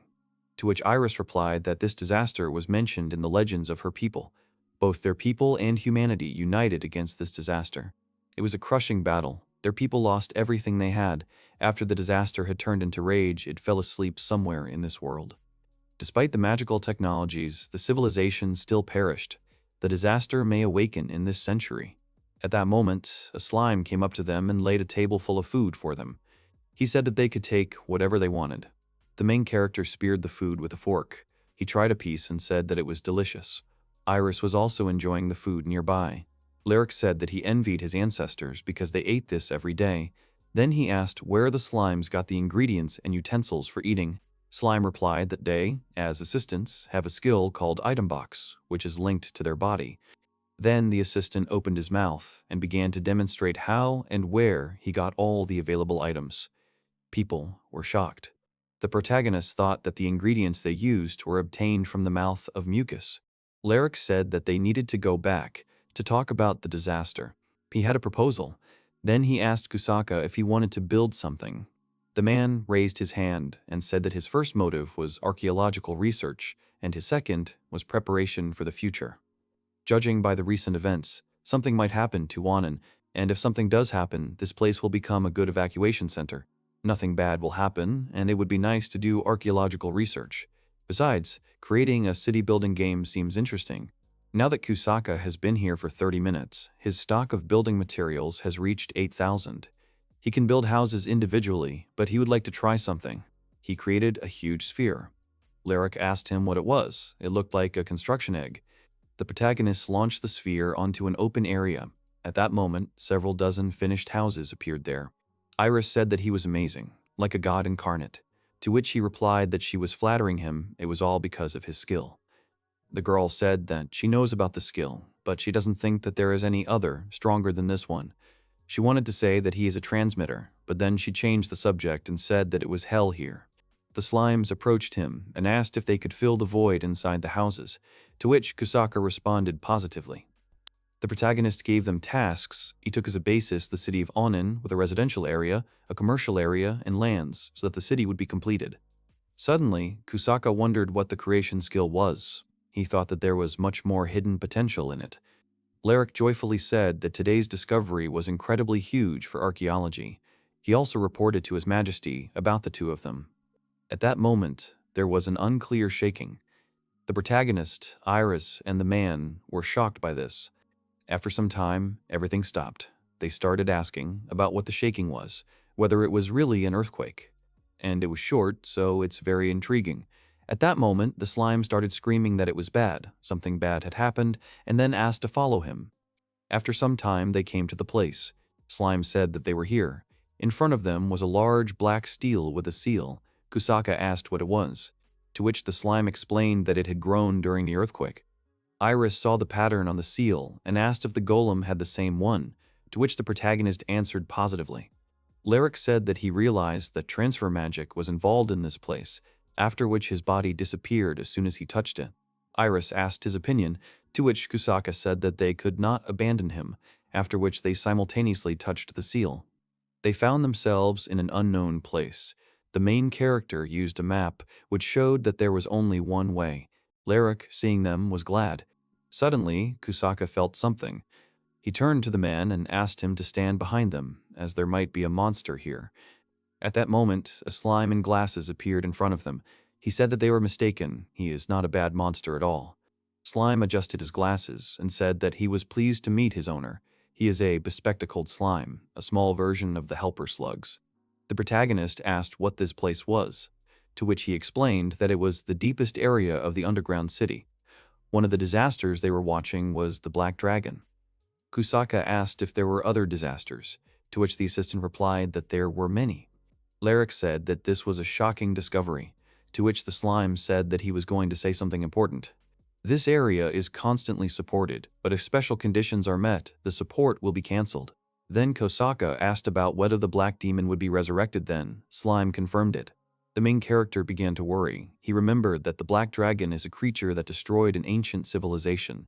Slime said that in the north of the Phatos Mountains, there is a huge mountain where a Black Dragon is resting. Less than 10 days are left until its awakening. The assistant said that he would tell them about the Black Dragon, but first they would change their location, after which they followed him. Slime said that the purpose of this magical tool is to recreate images. after which he asked Kusaku to touch it. The ball reported that the lock was removed. The renewal begins. The renewal begins. This recording is already 4,000 years old. They are designing one of the cities of that time. The dragon released a huge sphere from its mouth, which destroyed the entire city. People and houses burned. After some time, the city was completely destroyed. A strong explosion occurred there. Kusaka was in shock. Slime said that more than 100 people suffered, and in seconds, thousands of lives were erased. Such a creature was a black dragon. This is a completely different creature. The main character has never encountered anything like this before. Iris said that it was like an earthquake or a flood, but now it turns out there is more than one disaster. Larrick was shaking with fear. He said that it was time to return to Onan. They needed to evacuate everyone to the underground city, to which the main character responded with consent. Slime said that they had at least 3 days in reserve. They needed to try to evacuate in time. The slime with the glasses moved them to the entrance with the help of movement magic. From there, they hurried towards Onan. When they entered the guild, the people were very worried. Kusaka said that it was so strange, something was clearly going on here. Milia greeted them. She asked about the underground city, to which Larrick explained that it actually belonged to an ancient civilization. The girl said that this was a historical discovery, and under normal circumstances they should have a celebration, but now it would be difficult. Kusaka asked about what happened. Milia said that signs of a stampede had been noticed in the north near the Phatos Mountains. The protagonist asked her again. Iris explained that it means a stream of monsters. Starting from thousands to tens of thousands of monsters run together. Today, at about 10 a.m., a huge amount of magical concentration was noticed. According to the guild's calculations, 50,000 monsters will appear in the nest in just 3 days. It's possible. They're planning to attack Onan City. Milia started to panic and talk about a catastrophe. Moreover, Onan's vanguard had already been destroyed 3 months ago in the previous stampede. Onan's only military potential consists of guild mercenaries and adventurers. Defending the city will be difficult. So she has a very important question. She asked whether they think that an underground city would be a good shelter. To which they looked at each other, and the main character, with a smile on his face, said that there would be no problems. Milia found herself in an underground city. She said that she could not believe that they were underground. The head of the guild, Zaitan Bardan, told the main character that he was really crazy and then laughed. He told Kusaka that all the residents of Onan City could fit here. He asked to let them take refuge in this place. To which the protagonist replied that this had been the plan from the very beginning. The leader bowed his head and thanked him. Milia said that they would also try and safely evacuate all the residents of the city of Onyan. The protagonist said that he had several questions that he would like to discuss. He thought to himself that he needed to report the Black Dragon. Just as he wanted to start a conversation, the slime with glasses said that this was already becoming ridiculous. The protagonist tried to calm him down, but the slime asked about the fact that a crush had started in the Phatos Mountains in the north. Wasn't that right? He explained that before any major crush, a large number of magical particles are formed, which begin to shake. And, in the end, it seemed that the black dragon resting there would wake up earlier than expected. He asked Kusaka about what to do. All the team members stood motionless, mesmerized by the spectacle. The black dragon circled in the sky, emitting a stream of fireballs, each strike leaving behind a devastating explosion, shaking the earth and the sky at the same time. Horrified by what she saw, the girl exclaimed that they could not even imagine how close they were to such destruction. Her eyes widened in horror, realizing what a catastrophe would have happened if they had been nearby. The man says that the situation was already bad because of the stampede. In the background, Kosaka Kou comforts the girl, asking if everything is okay. Slime says that the stampede came earlier than expected. He also asks if they have enough time until tomorrow. After thinking about what was happening, the boy came to the conclusion that there was a real threat of a simultaneous attack by both the Black Dragon and the army of monsters on Onan City. The man asks if he should return to Onan to prepare for the evacuation. Kosaka Kou says that they will be there soon too, but is distracted by the slime. He says that he wants to show him something. The hero repeats the phrase, surprised. A scene appeared before Kou's eyes. 3 massive doors of polished stone, each decorated with intricate patterns. Next to them was a small slug, radiating confidence and a willingness to follow the hero anywhere. The bespectacled slime reported that according to an ancient legend, approximately 4,000 years ago, in the depths of a gloomy crypt, priceless treasures were hidden, intended especially for a chosen master. Kou turned to his assistant and asked cautiously which of the 3 doors would lead them to their cherished goal. His gaze wandered between the arched passages, searching for a clue, while his memory tried to resurrect forgotten knowledge. Finally remembering, Slime says that for heroes, the left door; for demon rulers in the middle; for the sage, the right. The hero is none of them. To which Slime jumped in surprise. Suddenly, a voice was heard. It said that Kosaka Kou's status had been verified, the hidden demand had been satisfied, and the doors opened. Having made a decision, the group entered the left door. The bespectacled Slime, still in a state of mild shock, looked at his friends in confusion and timidly whispered, expressing his confusion about what was going on here. The walls of the spacious hall were decorated with an unusual artifact, an ancient magical sword. The damaged blade glimmered dimly in the weak light, emphasizing the mysterious atmosphere of the room and hinting at the secret hidden behind the fragment of the great weapon. Before them was a legendary sword, celebrated in ancient myths and legends. It was the weapon of the warriors who defeated the Black Dragon, but it had lost its integrity during that epical battle that took place exactly 4,000 years ago. Slime added that possessing this weapon could change the future, bringing back the legendary times of glory and valor. Hearing such prophetic words, Kou hesitantly objected, claiming that he was an ordinary man. The young man made an important decision. He was going to take the legendary sword. However, as soon as he reached out his hand, the image of the blade dissolved into thin air, leaving only a ghostly glow. Slowly stretching out his palm, the young man felt the space around him tremble, and a magical portal formed in the middle of the room. From the depths of the portal, a legendary sword emerged, slowly spinning in the air. Having come to his senses, the curious assistant asked how the master had managed to fix the broken weapon. Kou calmly explained that he had used the rare skill, creation, which allowed him to recreate the ancient relic anew. In addition, the young man said that the secret of restoring the sword was revealed to him by accident when he kept a fragment of the blade in his inventory. Over time, he discovered a unique talent, the ability to strengthen and repair objects. God's Blessing A+ improves the strength and sharpness of the weapon, and also gives the ability to self-repair. Dragon Slayer S+ enhances the hero and the sword's abilities. God Slash deals a crushing blow when infusing magic into the sword.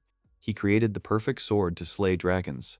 Kou hopes that with such a sword, he will be able to become a worthy opponent for the Black Dragon. The young hero addressed his miniature assistant invitingly, offering to explore the remaining 2 doors. The little slug, without hesitation, confirmed his consent, nodding and preparing to accompany his master. They saw a huge robot. It was a magical railgun with super powerful long-range ammunition capable of burning anything, just what they needed to use against the stampede. Wanting to get his hands on the valuable find, Kou reached for the object, but the slime quickly stopped him, assuring him that trying to appropriate it would only lead to failure. To take it out, you need to use the Demon Lord's huge storage. Kou wondered if it wasn't infinite. Due to Kosakai's unnatural origin, Kou reached infinity. He thought of something and used a magic seal.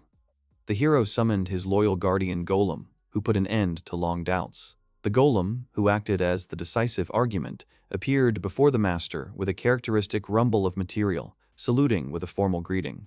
Golem and Kou shook hands. They were both happy to meet. The hero realized that this seemed to be the advanced A+ processing. The stone protector gently touched his chest with his hand, respectfully turning his gaze to his master. In a deep, booming voice, he declared that he was always ready to provide any necessary assistance in the most difficult moments. The golem addressed the slug in a friendly manner, inviting it to cooperate. The slug, although wary, agreed to cooperate. Kou confidently declared that he would turn to him for support at the right moment. The stone guardian, maintaining his dignity and calm, replied in a low, deep voice that he would patiently await his master's orders. After summing up the discussion, the young man announced that they were moving towards the next door. In response to this statement, the slime expressed the opinion that its role was Tsukomi, who was used to lagging behind the main events.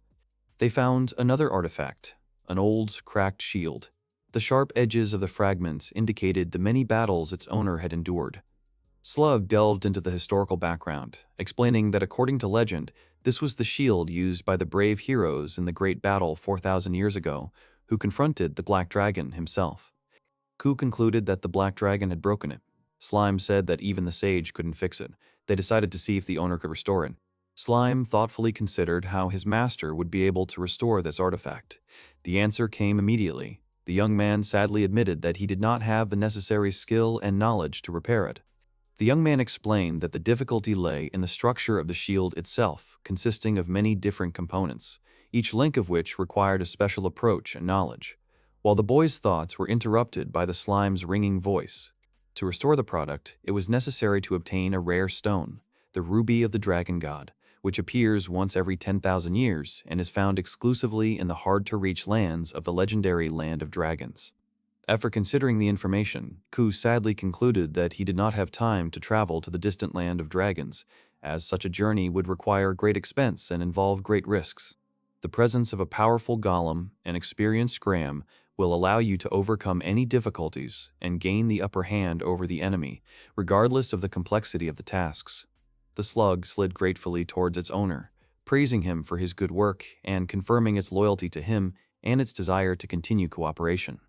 The assistant looked thoughtfully at the owner and offered to connect himself and the other spirits with the owner's soul, creating a close mental connection that would allow them to combine efforts and improve the characteristics of the young man. The proposal stunned Kou. He stood there for a few seconds, frozen in complete silence, trying to comprehend the implications of such a relationship. Grinning cheerfully, the slug spoke, explaining that this was a special gift meant to enhance the owner's luck. When the need arose, the spirit would be called upon and would share its energy, giving strength and helping to overcome any obstacles. Smiling, Kou gently ran his hand over the smooth head of his little assistant, agreeing that the offered gift was an extremely useful skill that would certainly come in handy in future campaigns and battles.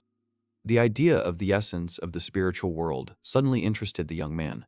Thoughtfully examining the strange signs and symbols around him, he plunged into philosophical reflections on the nature of the beings called spirits. These beings were created by human emotions such as love, anger, and hope. People rarely notice them, but spirits are invisibly present nearby, subtly influencing the lives and actions of people. Once home, Ko asked Iris how they were doing with the evacuation. She replied that everything was going well so far. The guild had helped them, so there was no panic. The owner was glad to hear this. He told Iris about what he had received in the crypt and how these things would help them in the battle with the Black Dragon. Iris thought about it. Kosaka Kou asked her what happened. She asked if she had told her the reasons for searching for ancient ruins of other civilizations. Long ago, a young girl left her homeland, leaving the vast lands inhabited by mighty dragons, pursuing a single goal, to find a priceless legacy of the past, known as the Shield of the Dragon God. Kou froze in place, his eyes wide in astonishment. Struck by the revelation he had just heard, he tried to comprehend the magnitude of the events behind the simple acquaintance with the girl. Iris continued to tell that it was lost in a battle with a dragon 4,000 years ago, so she went to look for the destroyed ruins. Kosaka threw out a phrase that showed his absolute confidence in his own strength. He assured his interlocutor that the return of the shield would not affect her in any way, and promised that the girl would soon be able to become the owner of the shield again. The girl smoothly opened her palms, pointing them towards the boy, looking at him expressively with a look full of expectation. Seeing this gesture, Kou involuntarily tensed up, feeling growing indecision and slight confusion. The girl turned to Kus, voicing an important question, asking if he had enough skill and ability to use the magic of creation and return the shield to its ideal state. He replied that it was impossible right now, because, according to the slime, he needed something called the Dragon God Ruby. Carefully dipping her fingers into the voluminous travel bag, the girl carefully rummaged around inside, carefully feeling the contents, as if she were looking for something special. Handing the gem to her companion, the girl smiled as she handed him the smooth red mineral, shimmering with shades of color. The stone itself was a little warm. As the Iris people said, if the one who transmits has a shield, then it should be decorated with a ruby. Taking a closer look at the gift, Kou asked in a calm, even voice for permission to use the stone. From the depths of the magical portal, the famous shield emerged, as if beckoned by invisible threads of magical energy. The surface of the armor shone with pure silver, inlaid with exquisite patterns in stone. The girl's expression changed, and surprise was written on it. The boy, noticing her reaction, asked worriedly if something bad had happened, carefully studying his friend's expression. Iris said that even if the shield was fully restored, she still wouldn't be able to use it, because she needed the skill, Maiden of the Dragon God's Sanctuary. She said that it wasn't a problem. The girl noted with a slight smile that such a skill was already present in her arsenal. An ancient dragon legend says that every few hundred years, a girl with the skill of Dragon God's Sanctuary Maiden will be born. The owner of this skill has two purposes: find the shield and trust it to the reborn. Up to this point, every maiden with this skill has failed the task. Iris was the first to succeed in both. Cole thought deeply. The question arose of its own accord: how high were the chances of finding a safe route? There was only one door in the dungeon that was supposed to open. However, contrary to expectations, all the doors of the temple swung open at once to welcome the group of heroes. Amidst the general confusion, it suddenly became clear that Iris had what he needed. It looks like that. This sequence of events seemed suspicious. It seemed as if an unknown puppeteer was deliberately constructing a chain of coincidences that would lead the group exactly where it was beneficial to him. In the evening, Ko arrived in a quiet town and chose the cozy Silent Moon Hotel, famous for its hospitality and comfort, for his overnight stay. There, he hoped to regain his strength before the next stage of his journey. When he returned to the guild to report what had happened, Zaitan told him to rest and prepare for tomorrow. The silence before the storm bothered Ku, increasing his anxiety and premonition of trouble. An inner voice insistently called to prepare for the upcoming difficulties. Suddenly, someone knocked, and Ku opened the door. In front of him was the guild secretary, Milia. The girl asked for some time. The girl apologized for her late appearance and said that she had important information that needed to be conveyed to Cole immediately.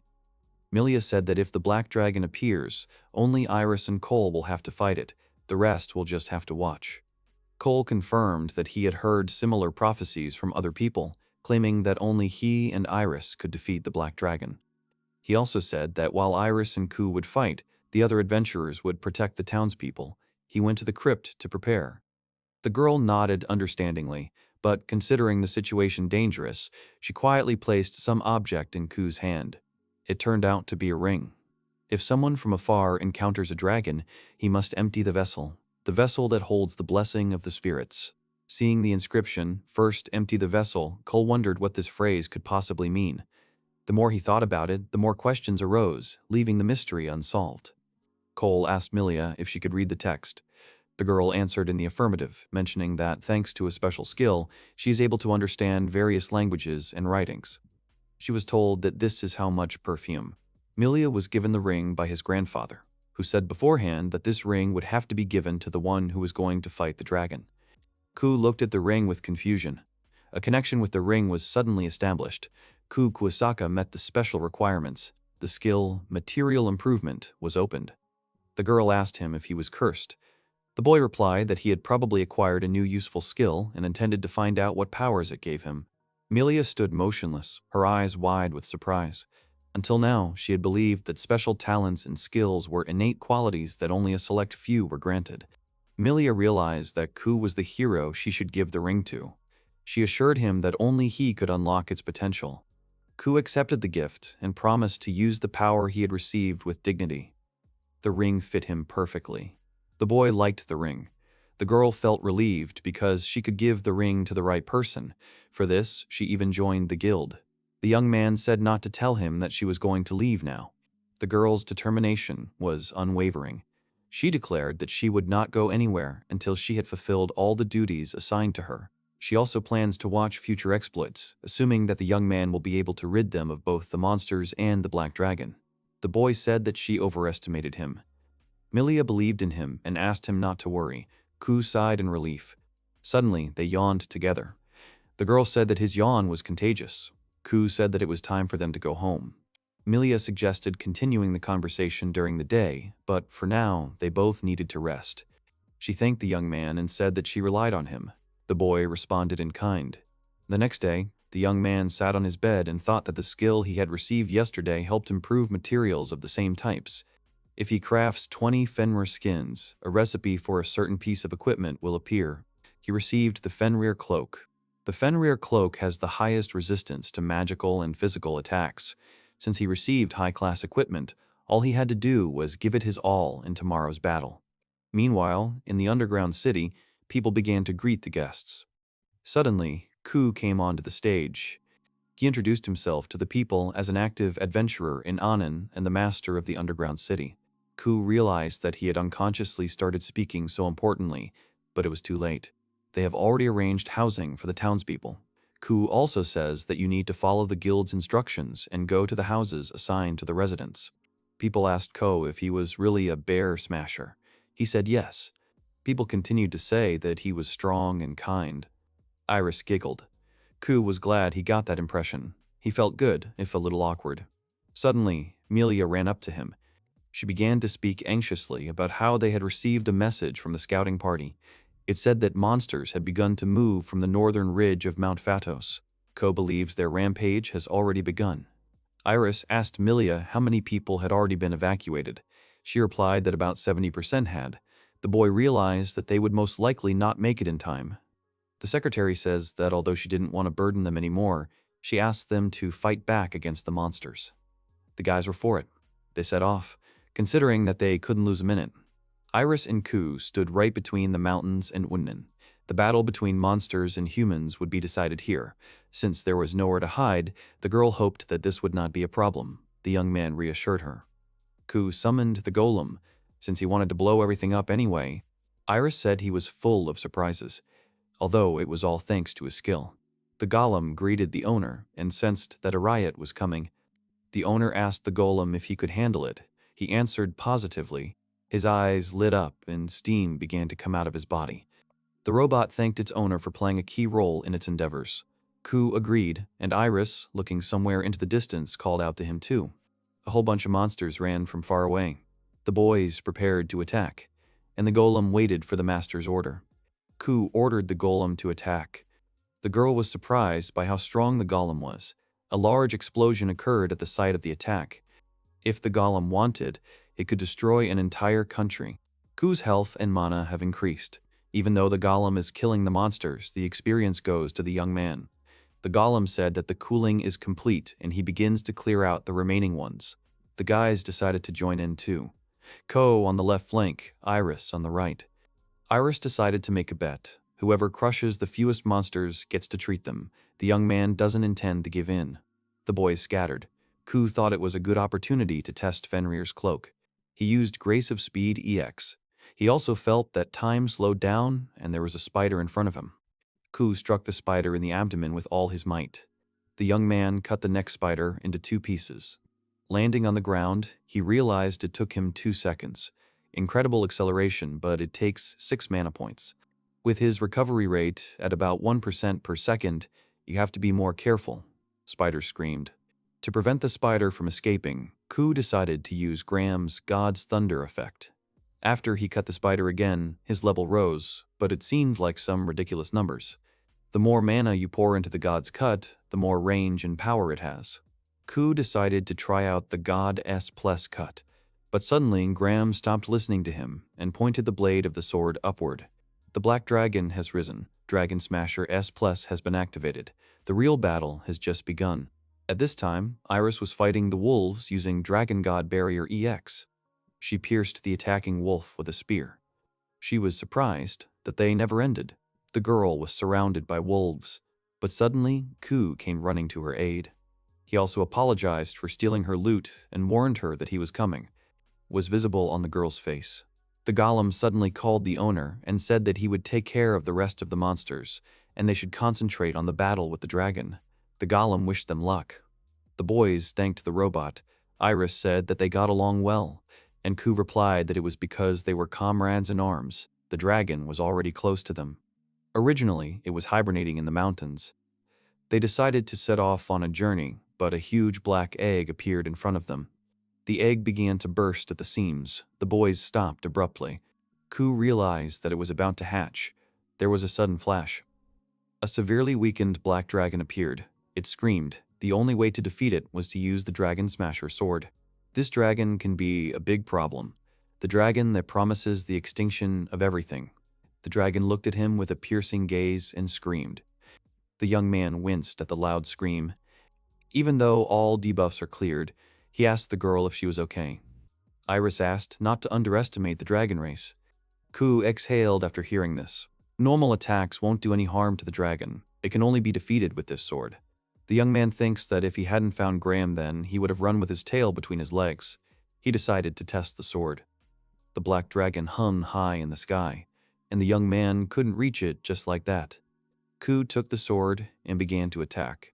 He struck, and at that moment the dragon turned, looking at him with bewilderment, and blood gushed from the elongated wound. The dragon screamed because it was very painful for him. The young man was glad that he had managed to strike. Although the blow was not fatal, it was still pretty good. Kou got into an attack stance and realized that he could hurt the dragon. A huge ball of magic began to appear from the dragon's mouth.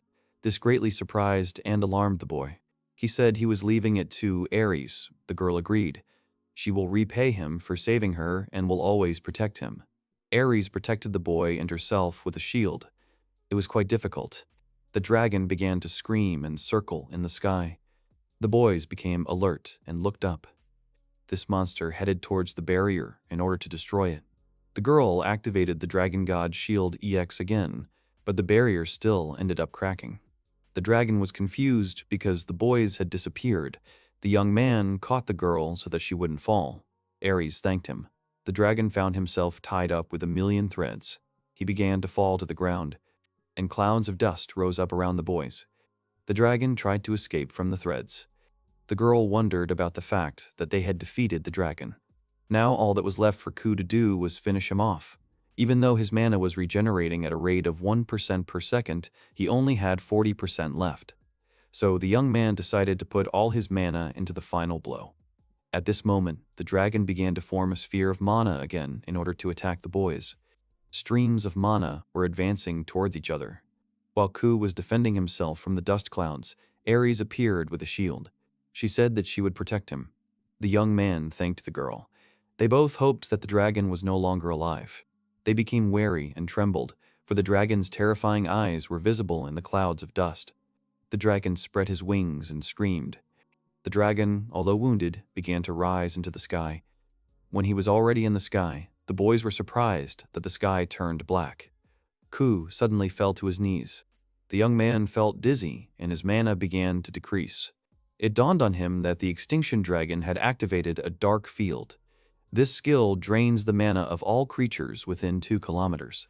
This was bad for Kou because the dragon's skill was superior to the hero's recovery. Sweat dripped down Iris's face in fear. The young man realized that he couldn't save himself by using the blessing of the god of speed. If their fight dragged on, Kou would be at a disadvantage. They needed to crush the monster quickly. He decided he had no choice. He took an attack stance and poured every last bit of mana into the gram. Activating the god /S+/S+, the young man sent a huge stream of mana towards the dragon. A large, spherical shield was activated around the dragon. Kou shouted that if this method didn't work, he would have to give up. The mana stream directed from the boy tried to destroy the shield as it cracked. Beads of sweat were pouring down the young man's face from the strain. It was only a little while before the shield was destroyed. Large cracks appeared on the shield. The dragon was confused at this moment. The mana flow destroyed the shield, but was not strong enough to crush the dragon. The young man realized that he had managed to destroy the barrier after all, but he had run out of mana. The dragon opened its mouth and began to scream. A large flame flew out of the dragon's mouth, burning everything in its path. Iris began to protect Kou while he was barely standing on his feet from powerlessness. She continued to hold back the huge stream of fire. The girl's shield cracked. Eventually, the shield shattered into pieces and a stream of fire rained down on her. Kou was very scared. At that moment, he thought that he would go to the next world. While the young man was working in the Black Company, he was not very afraid of death. But now that he was reborn in this world, he finally began to enjoy life. He was a stranger in this world, but the inhabitants welcomed him warmly and hospitably. The boy does not want to lose all this. Kou refuses to go to the next world. He wants to live. He swears that he will return home to all the people who are waiting for him. Suddenly, mana began to flow from the ring.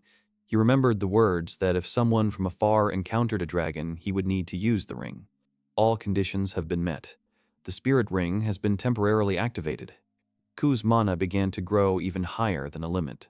He decided that this was his chance. He had to fight the dragon and defeat him. The boy directed a huge flow of mana towards the dragon. While Iris lay nearby from powerlessness, the stream of fire and mana collided. The hero screamed as the dragon flew through the sky. The mana flow won and the dragon was incinerated. The dragon fell to the ground, screaming in pain.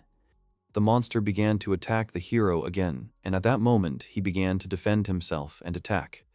Kou directed his attack towards the dragon and defeated it. The dragon fell to the ground as the boy watched what was happening. Kou tried to catch his breath from the battle as the dragon disappeared. A song was heard in the distance. In those days, when the black dragon burned the land of ashes, when ancient people created an underground city, for 3 days and nights the worshippers they raised to the surface became one spirit. The spirit could not fight the black dragon, but one day, years later, he would return and thank his creator. Kou is the one who responded to the call of the 4,000-year-old spirit, deserving the best reward. After a few days of celebrating the victory over the black dragon, a real feast was held in the city. Only thanks to Kou and Iris the people were able to survive all this without a single scratch. The people began to raise their glasses to them. The people began to praise the young man, saying that he had done something incredible, a bear crusher, or should they call him a dragon crusher? They asked him to have a drink with him because he was a hero today. A girl came up to him and thanked him for his good work. She also asked him to drink to his health. Towards the end of the celebration, Iris and Kou were sitting on a bench when a man suddenly approached them and said hello. It was Chrome-san. He thanked the boy for saving their city. He was everything the man expected. Kou said he was not worthy of respect and praise. He thought he was just lucky. Looking back, Kou realized that coincidence had played into his hands. The discovery of the underground city, the divine dragon shield Grem, and the spirit ring, all this is alarming and makes the hero wonder if he missed something. Suddenly, a man calls out to him. He said that showing your best side and using your different sides are two different things. Those who skillfully use the latter show themselves better when they are praised. It would be more correct to say, let fate take its course. Kou thought he should make luck his strong point. Chrome-san said that was exactly what he meant. The boy had done incredible things, showing his strengths. That was something to be proud of. He asked Kou to believe in himself. From now on, the man will wait for news of his new successes from this minute. The boy thought about Chrome-san's words. He wouldn't have understood it if he had stayed in Japan, but now he seemed to understand. Believing in himself a little more wasn't such a bad idea. The next day, a beautifully dressed girl was waiting for him near the fountain. It was Iris. She said that today she was under his command. The young man agreed. To him, she looked completely different in that dress. They headed to the restaurant. Kou said the food was amazing, just like the last time they were there. Iris said it was the place they last discussed ancient civilization. Kou continued that if it weren't for the girl's skill, Onin wouldn't have been evacuated. Besides the panic and rampage, the black dragon was truly terrifying. To tell the truth, the girl did not want to face him again. Iris said that they had other problems besides the black dragon. The young man confirmed this. The boy said that if another misfortune befell them, he would deal with it using summoning troubles. The girl thought about it and asked if he had really acquired a new skill. The boy said yes. After defeating the black dragon, he increased his skill by 19 and gained new abilities. This skill is Summoning Disasters. By consuming mana points, he can summon and control a beast under his control. The girl said that by summoning one, Kou increases the number of troubles. Maybe he is the real trouble here. Kou said he was an ordinary person, no matter how you looked at it. Iris joked and said she thought he was a good person. On the way to the restaurant, the young man met Melia. He continued to say that Melia would soon return to the Royal Headquarters Guild. If she left, it would become quiet here. Kou said that they were going to be rewarded in the capital for defeating the Black Dragon. The girl was surprised that the rumors spread so quickly. They both don't know what to expect from life. 5 years ago, Iris left her country. She had no idea that everything would turn out this way in her life. Kou remained silent. The truth was that the people of her country treated her with indifference. The young man became serious and asked why this happened. The girl began to tell that she had a twin sister. Her name was Ferris. She also had the skill Maiden of the Dragon God Shrine. Kou said it was strange. Such a rare skill, it turns out, is not something that people only have once every few hundred years. Iris's powers were Maiden of the Dragon God Shrine and Spear Mastery, while Ferris's were Maiden of the Dragon God Shrine and Premonition. The skill of foresight prevailed over her. She predicted all the approaching threats. At the age of 6, she became a true divine maiden. Iris drooped. She and Ferris were trained in the temple. She was only trained as a backup. But then, when the girl turned 5 years old, the temple was attacked by monsters, and Ferris died. The Divine Maiden's mission is to find the Divine Dragon Shield and return the ruby to its owner. To accomplish this, Iris set out with 3 guards as soon as she turned 16.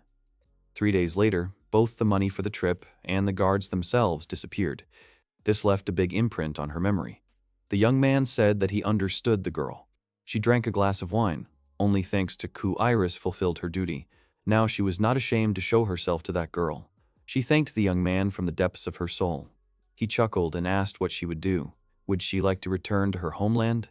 Iris said she would hold off on that for as long as possible. She asked Kou if he would continue to wander.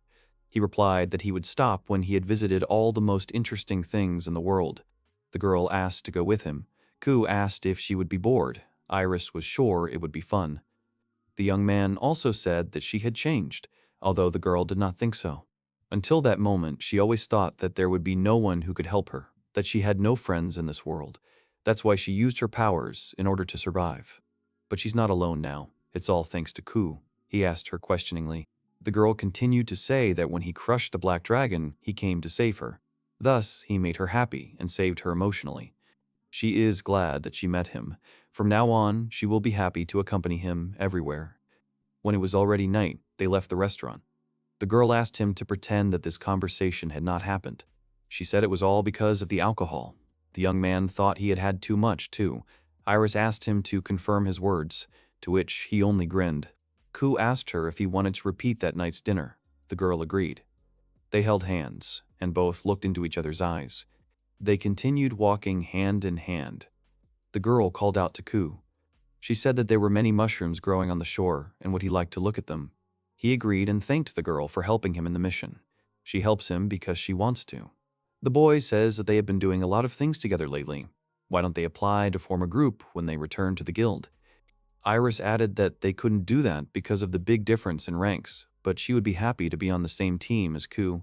She also continued to say that they didn't need to rush, as he would soon receive an invitation from the Adventurers Guild in the capital. When that happened, he would be able to take the exam to advance in rank. After that, they will create a group. The girl asked if he agreed. Kou agreed because Iris wanted to travel with him. She replied that she agreed too, because he was fun. Among the trees, something caught her attention. They both thought they were monsters. But these turned out to be flying mushrooms. They are harmless. Mushrooms quickly run away as soon as they see a person. Iris said that the boy would fly if he ate it. It was a very strange mushroom. Kou thought that he could use the mushrooms to create. He should collect them. The girl continued to say that if he wanted to gather them, she would block the escape routes. But there was no need. The youth activated the Divine Speed EX Blessing. He flew through the trees like lightning, and the girl was surprised by his speed. Kou came in and said he had collected 56 of them in 2 seconds, and Iris couldn't see anything. After that, they continued collecting materials. When they returned to Onnen, it was already morning. A girl called out to him and said she was a big fan of his. She asked permission to shake his hand. Kou allowed it. She wants to become an adventurer like him. The girl asked if she could be his apprentice. He was invited to have a drink at the manager's expense, and the girl's mother said that with this she could become strong. He was as popular as ever, although it worried him. Suddenly, Milia noticed them and thanked Iris-san and Kou-san for their good work. They arrived just in time. Milia informed them that they had received 2 invitations from the Adventurers Guild. Kou looked at the letter about the award ceremony. The secretary said that their trip would be organized by Scarlet's company. They should visit their office tomorrow when they were free. The company is Scarlet, the place where Chrome-san works. Iris asked Milia if she would go to the award ceremony. She said, of course. She has a lot of work in this department. She thinks that they will only be able to meet at the award ceremony. In any case, she wants them to enjoy the trip. There will be many very beautiful views along the way. Milia is sure they will have fun. Iris and Kou looked at each other. The young man couldn't wait for them to finally get there. If suddenly the young man is asked why he is in this field, it is because he wants to test the new objects that he created before going to bed. His first item, a ring created from the body of a black dragon. Fire Dragon Emperor Ring. Effects: Executive Emperor, EXX, A+, exclusive equipment. Fire Emperor's successor, EX, has been activated. The Fire Emperor's ability has been added to Kusaka's ability list. Ku realized that apparently not everyone in this world was capable of using magic. He needs a skill that matches the attribute. Fire Emperor is the highest level a mage can have. He can only use it when he is wearing the Fire Dragon Emperor Ring. Ku decided to use it. He fired a fire arrow from the ring. She hit a tree, which burned to the ground a second later. This skill will be useful for him. Nothing was set on fire except the tree. He wondered if he could do the opposite and do an area attack. He looked at the field. His target is a 30-meter radius from here. He wants to burn everything within a 10-meter radius from the center. Ku put his hand out and activated the fire arrow. A large circle of fire formed in the field. The boy thought it was amazing. Because this spell only burns what he needs, he also thought it was useful. Suddenly, something beeped. They turned out to be monsters, called fighter rabbits. A whole squad of them attacked the boy, who thought that the rabbits would be excellent targets for the test. He used the skill, fire arrows, to burn the rabbits, which fell to the ground. The arrow hit them right in the heart. Ku can crush rabbits without damaging the material. He received a notification that he had raised his level to 92. His HP and MP were increased. His physical abilities also increased. This status was disproportionate to him. Now he decided to test the potion he created from flying and wet mushrooms. Flight Potion. Granted effects, Wind Blessing, S+. He wondered what it would be like to fly into the sky. The potion tasted delicious to Ku, reminiscent of fine Japanese sake. He took off from the ground and decided to try to increase his altitude. Once in the sky, Ku thought it was beautiful. After that, he tested different ways of flying, and he fully enjoyed the flight in the sky until the effect wore off. It was already past midnight when the young man returned to the pavilion. The boy came up with a new recipe and created a t-shirt that felt great. He went to bed and lay down to rest peacefully, closing his eyes and falling asleep. Iris says they've been here so many times, but the view is still amazing. Ku agrees. The owner was happily greeted by a bunch of slugs, and the boys decided that the situation looked rather awkward. They are going to leave Onin City. Also, they won't be able to return to the underground city for some time. The slugs say they will be lonely, and they are expecting their owner that day. They are worried about him. Slime says that he would like to go on a journey with his owners, but he is unable to leave the confines of the underground city. Suddenly, Ku received a notification from the ring that if he rewrote the main system of the underground city, he could take one slime with him. The ring asked if he wanted to rewrite the system. He agreed and wanted it to happen right now. Slime was very happy about this. The slime's body began to heat up. He didn't understand what was happening to him. The young man began to say that right now he was rewriting the system. When this was finished, the slimes would be able to go outside. Slime suddenly realized the significance of what was happening. It meant that he would now have the opportunity to go with his beloved owner. His heart was filled with joy and anticipation of the upcoming adventure. He was very happy that he would be able to travel with his master as an escort. Ring asked to name the helper slime. Iris repeated questioningly that he wanted to name the slime. She suggested using the name Ozes or Savannah. Ku didn't think those names were good, but using the name of the race sounded good. Ku squatted down and looked at his new acquaintance affectionately, offering him a suitable name, Sarara.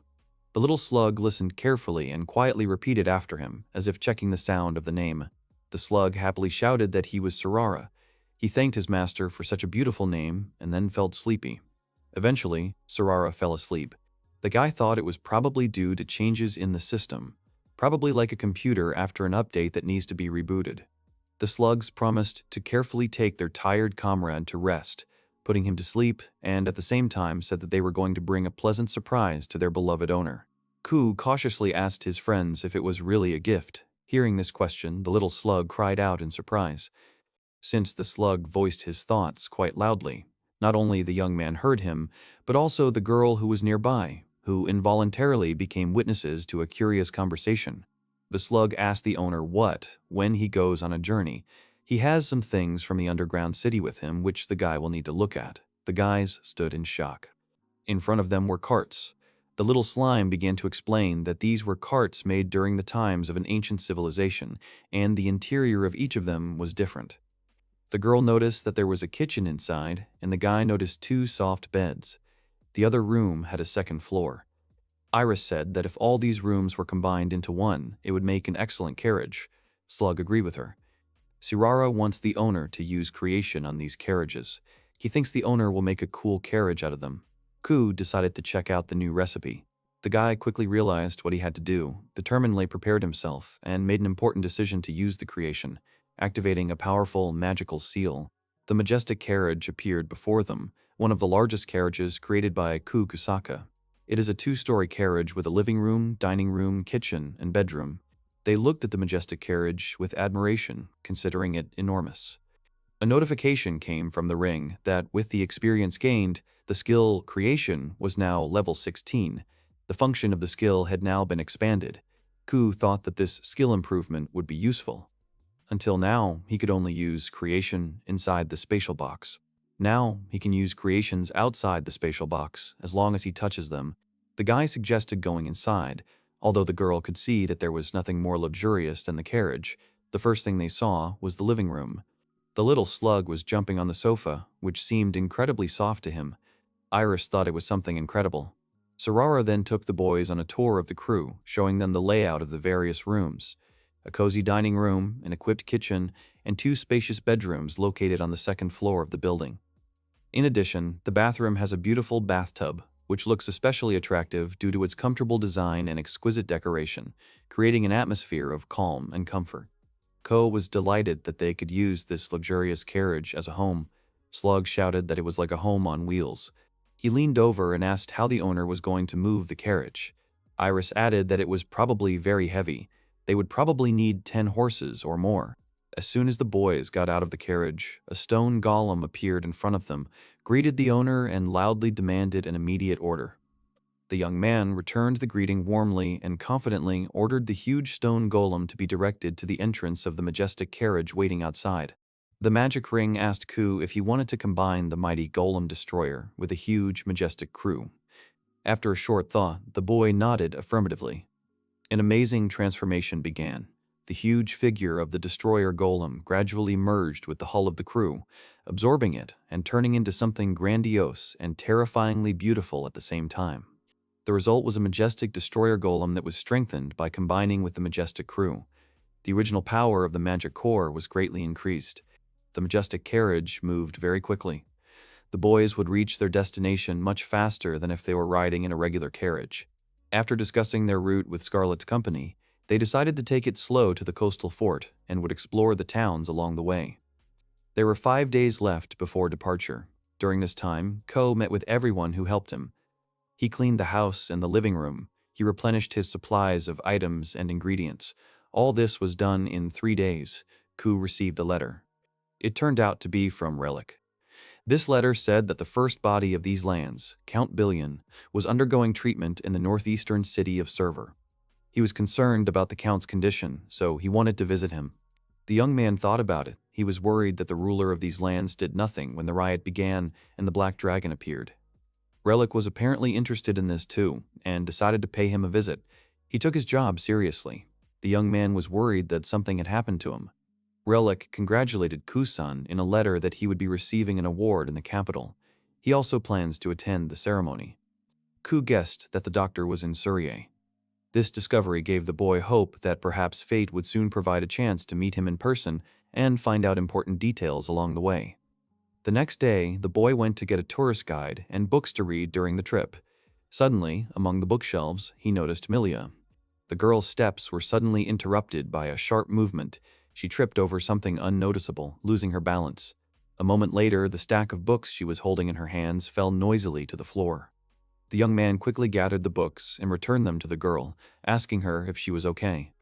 Surprised by such attention, Milia looked at him silently and called his name in surprise. The girl thanked Ku warmly for his help in delivering the books home, and persistently asked him to allow her to express her gratitude in some way. Since the girl had shown concern for him before, the young man believed that he was simply returning her debt. He had not even imagined that Milia would turn out to be such a strong lover of reading, a real bookworm. She would feel bad about not being able to repay her friend. Let her remain in his debt. The young man asked if she intended to attend the upcoming awards ceremony. Ku said she could repay him when they met in the capital, tell him about restaurants she would recommend or take him to local attractions. He left it all up to her. Milia understood him and took note. She would think about how best to repay the young man. The girl said that he would regret giving her time to prepare and she couldn't wait for their next meeting. The boy thought about it and decided that the upcoming events in the capital would undoubtedly be very exciting and worthy of attention. On the day of their departure, the children received warm and sincere wishes from the residents of their hometown. Among those saying goodbye was Milia, who came closer and handed the children an elegant bouquet of roses, wishing them a happy journey. The golem asked the owner if everything was ready for departure. The owner nodded his head confidently in agreement, and together they resolutely headed out of Onan City, heading off to meet new adventures and challenges. Continuing on their way, the travelers picked up Sarara, who was happily walking next to them. His face was beaming with a smile from the gift he had received from Iris. Now Ku would be able to easily distinguish him from the wild slime, avoiding any possible confusion. Slime greeted the majestic golem warmly, cheerfully waving his soft body, and, with genuine interest, asked what name was usually given to such an unusual companion. The golem repeated the question in confusion, checking what he had heard. Ku suddenly realized that he had not named his stone friend. Discussions about names began, Desde, Tom, Dest. Having chosen the last one, the friends introduced their comrade with that name. The travelers finally found a suitable name for their mighty golem destroyer, and, having completed their preparations, cheerfully set off on their journey, heading straight for the noisy heart of the country, its magnificent capital. The group's destination today was the picturesque town of Toei, famous far beyond the region for its excellent meat delicacies, especially the famous dishes made from the finest local beef. There is a place called Meat Street, where many neat restaurants are lined up. The boy wondered when was the last time he read a book so leisurely. When he became a full-fledged member of society, Ku was busy with work every day, as if it were a dream in which he could spend time just as peacefully. Ku was awakened from his slumber by the active intervention of his slug friend. He saw that the crew was already standing at the high gates of the ancient city of Toei, ready to enter and begin new adventures. As soon as the crew entered the walls of Toei City, Suraru was surprised by the number of people who greeted them, although the atmosphere was too hectic for that. Perhaps a monster appeared in the city. Suddenly, Ku was stopped by a knight and asked if he was the dragon slayer. The young man nodded affirmatively. Right in front of the young adventurers, a strange man suddenly collapsed, desperately begging for help to save his city. Realizing the seriousness of the situation, the heroes immediately realized the difficult trials awaited them ahead. At the table, the hero met a man who politely apologized for disturbing him and asked for help. He turned out to be the respected head of the Adventurers Guild, Popolo. The young hero asked the head of the guild to tell him in detail about everything that was happening in the town of Toei. Popolo sighed heavily and began to tell his story, revealing the true picture of events to his listeners. An incredibly powerful S+ class monster, nicknamed by the menacing name of Trent the Devil, has recently appeared in the vast expanses of the northwestern plain, causing panic and anxiety among locals and travelers. When it goes on a rampage, it can destroy the city of Toei in less than half a day. Due to its advanced regeneration, the monster is very difficult to pacify. For now, Popolo has asked a traveling priest to detain the monster. But because it happened so suddenly, the adventurers were unable to evacuate the city's residents or organize a militia against the monster. The man knew of Kusama's achievements and asked him to use that power to crush the monster. The boy agreed on the condition that he clarify one detail.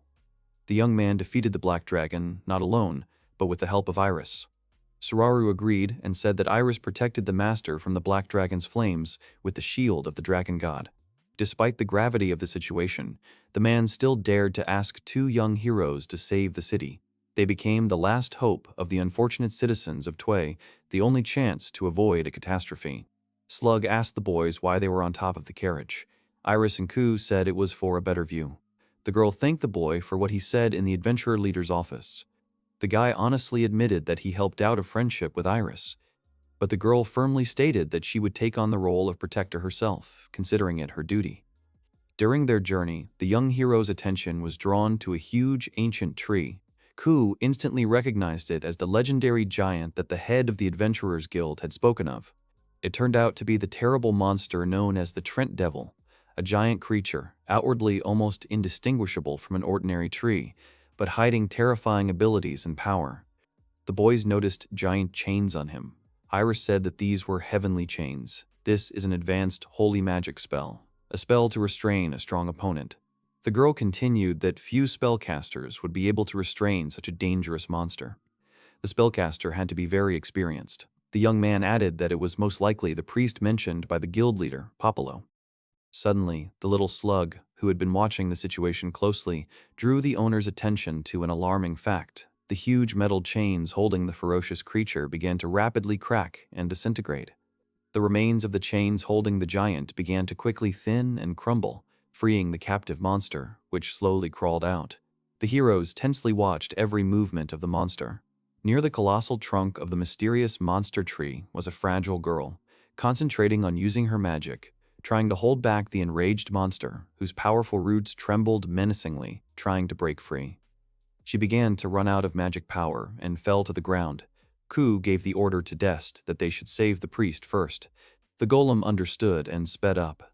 Quickly assessing the situation, the boy rushed forward with lightning speed, deftly grabbing the girl literally from under the dangerous roots of a huge monster tree, saving her from inevitable death.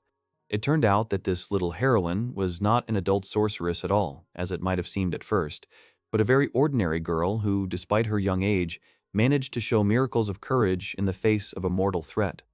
A huge branch of the monstrous tree crashed into the girl's protective magical shield with terrifying force, causing the structure to tremble and crack dangerously, testing its strength limit under the powerful blow of the tree aggressor. She immediately activated the legendary Dragon God Barrier EX, which was able to reliably cover the team with an impenetrable dome of energy, protecting them from the devastating attacks of the destructive tree monster. As the tree relentlessly attacked the strong magic shield, Kou eloquently uttered words of gratitude to Iris. The slime noticeably increased in size, proudly declaring that it would take care of the little girl's safety. Surprise was reflected on the young hero's face. Quickly overcoming his amazement, he gently addressed his loyal slime companion, instructing him to carefully carry the girl to a soft bed. Returning back to the battle, Kou inquired about his friend's condition, asking how Iris was feeling. She responded that she felt much better than she did during the battle against the Black Dragon, but admitted that she needed a break. The young man gave the order to the golem's servant, ordering it to retreat from the tree monster.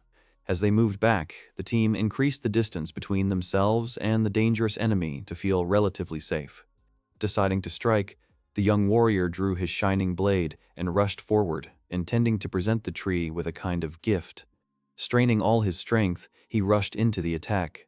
The hero activated the battle spell, War God/S+, releasing the concentrated energy of the blade. The blow rushed straight to the target, aiming to pierce the strong trunk of the giant tree. With a well-aimed blow, the hero inflicted a deep wound on the right root of the tree, causing a sharp, painful cry to echo around the area. The pain, felt even from afar, made the formidable enemy shudder. The damaged root, seemingly lost forever, suddenly began to recover right before our eyes. The monster demonstrated an amazing ability to quickly regenerate, causing the young heroes to experience a real shock. Iris, noticing the movement of the limbs, hurried to warn her comrade that the tree roots were moving towards them. Her voice was sharp and clear, allowing Kou to immediately understand the girl. The young hero used the ring. In a decisive voice, he gave a clear order, commanding not to allow any branch of the ominous tree to approach, ensuring the safety of the entire team. Concentrating, the young man concentrated the power of fire magic, forming a powerful fire arrow that flared brightly in the air. A powerful charge of energy rushed towards the target. Having released the fiery arrow, the heroes froze, watching intently as it flew through the air. A bright beam of flame quickly cut through the space, leaving behind a trail of smoke and light, inexorably approaching its intended target. The spectacularity of the flight impressed the girl, and she shared her impressions, noting the beauty of the moment. This prompted her to ask the young man how long ago he mastered magic. The young hero explained that he mastered magic recently. The girl noted that if the young man mastered fire magic, everything would become much easier. The young man asked why fire and what exactly would change. She said there are two ways to defeat Trent the Devil. The first is a long, brute force battle, where you attack until his regenerative abilities reach their limit. That is, Kou could circle around using God of War S+ cut from a distance, but it would take a long time. The youth asked about the second method. The second way could be a short battle using fire magic. If the hero completely sets fire to the Trent Devil's head, the tree will not have time to regenerate. Iris recommends the second method, and the boy agreed with her. The longer the battle, the longer the chance of unforeseen circumstances. The sooner they finish, the better. Kou was interested in what part of the tree belonged to the head. He had to imagine that he was simply burning everything. The young man thought the tree was quite large, so he had to get closer to it. He took out a potion of flight, which he made from the flying mushrooms they had collected together. It could help him fly. Iris asked if he was going to drink it and attack the monster from the air. The young man confirmed the girl's words and said that he would do it right now. She squeezed the boy's hand tightly, stopping his impulsive movement, and looked seriously into his eyes, informing him in a firm voice that she was going into battle with him, sharing every difficulty and risk. The girl should focus on defense, and Kou on attack. It would be much better for both of them. He asked to hold on tightly and drank the potion. The ring activated the spell, and they were lifted off the ground. Iris was overcome with a feeling of uncertainty and anxiety. Sensing the change in her friend's mood, Kou asked if she was afraid. The girl was confident in success because she had a loyal comrade nearby. The boy thought that she probably trusted him very much. He needed to reciprocate her trust. He ordered Des to move to a safe distance. The golem did so and wished him luck in the fight. In order to successfully attack with a fire arrow, the young hero had to fly closer to the huge tree. Distance played a key role, since only from a certain distance would the arrow reach its target. The tree began to move, taking awkward steps, as if realizing the enemy's intentions and attempting to escape or counterattack. Apparently, the enemy felt threatened and decided to hide. The living tree actively joined the battle. Iris put up a shield that covered the young man and her, successfully blocking the attacks of the huge monster. The colossal branches of the monstrous tree swung uncontrollably in different directions, again and again bringing down powerful blows on the transparent dome created by Iris to protect the two people. Iris's gaze turned stern as she demanded that Kou immediately activate the ring, allowing him to channel the full potential of magic into a decisive attack on Trent the Devil's head, which would determine the outcome of the battle. Iris raised a protective barrier that shone with a bright light, reliably covering them from possible attacks. At the same time, Kou exerted maximum effort so that the most powerful fire arrow rushed towards the target. The heroes steadfastly resisted the advance of the monstrous plant, defending themselves from the endless blows of its enormous roots and branches, forcing the team to remain vigilant, moving between shelters, and carrying out countermeasures. Suddenly, the boy's attention was drawn to an unusual scene. The huge top of the wooden monster was covered in thick smoke. The monster began to lose stability, leaning to the side. Signs of damage became obvious to anyone who looked at it. The rescued priestess was resting peacefully in a soft bed, deep in sleep after a hard day of testing. Iris was at her side, happy that she had survived her encounter with the terrible enemy. Their gazes met on the emblem of the jacket. Extremely fascinated by the research of the topic, Iris explained in detail to those around her the origin of the symbolism. The emblem represented the followers of the religion of the god of war. The girl served this god. The symbolism of the crest surprisingly matched the shape of the sword Kou wielded. Shortly after this conversation, the attentive golem informed its master that the group had arrived at the northern gate, where further adventures and encounters awaited them. The man thanked the boys for today and asked them to rest. Kou was asked if he was a dragon slayer. The boy affirmatively agreed. A crowd of soldiers appeared in front of him. They were some kind of suicide squad and hoped that at least they would help them as bait, but it seems Kou and Iris won without their help. The man says there is no need to apologize to them. They are grateful for saving their city. Suddenly, he orders the soldiers to carry Kou straight to the Adventurers Guild. The young man was taken straight to the Adventurers Guild, where he reported to the guild leader, Popolo, about his victory over the Devil Trent. Apparently, the leader was going to inform headquarters about his achievements.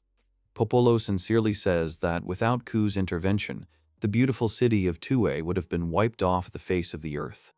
The guildmaster's heart overflowed with warmth and joy, blessing him and expressing unspeakable gratitude for saving the entire city.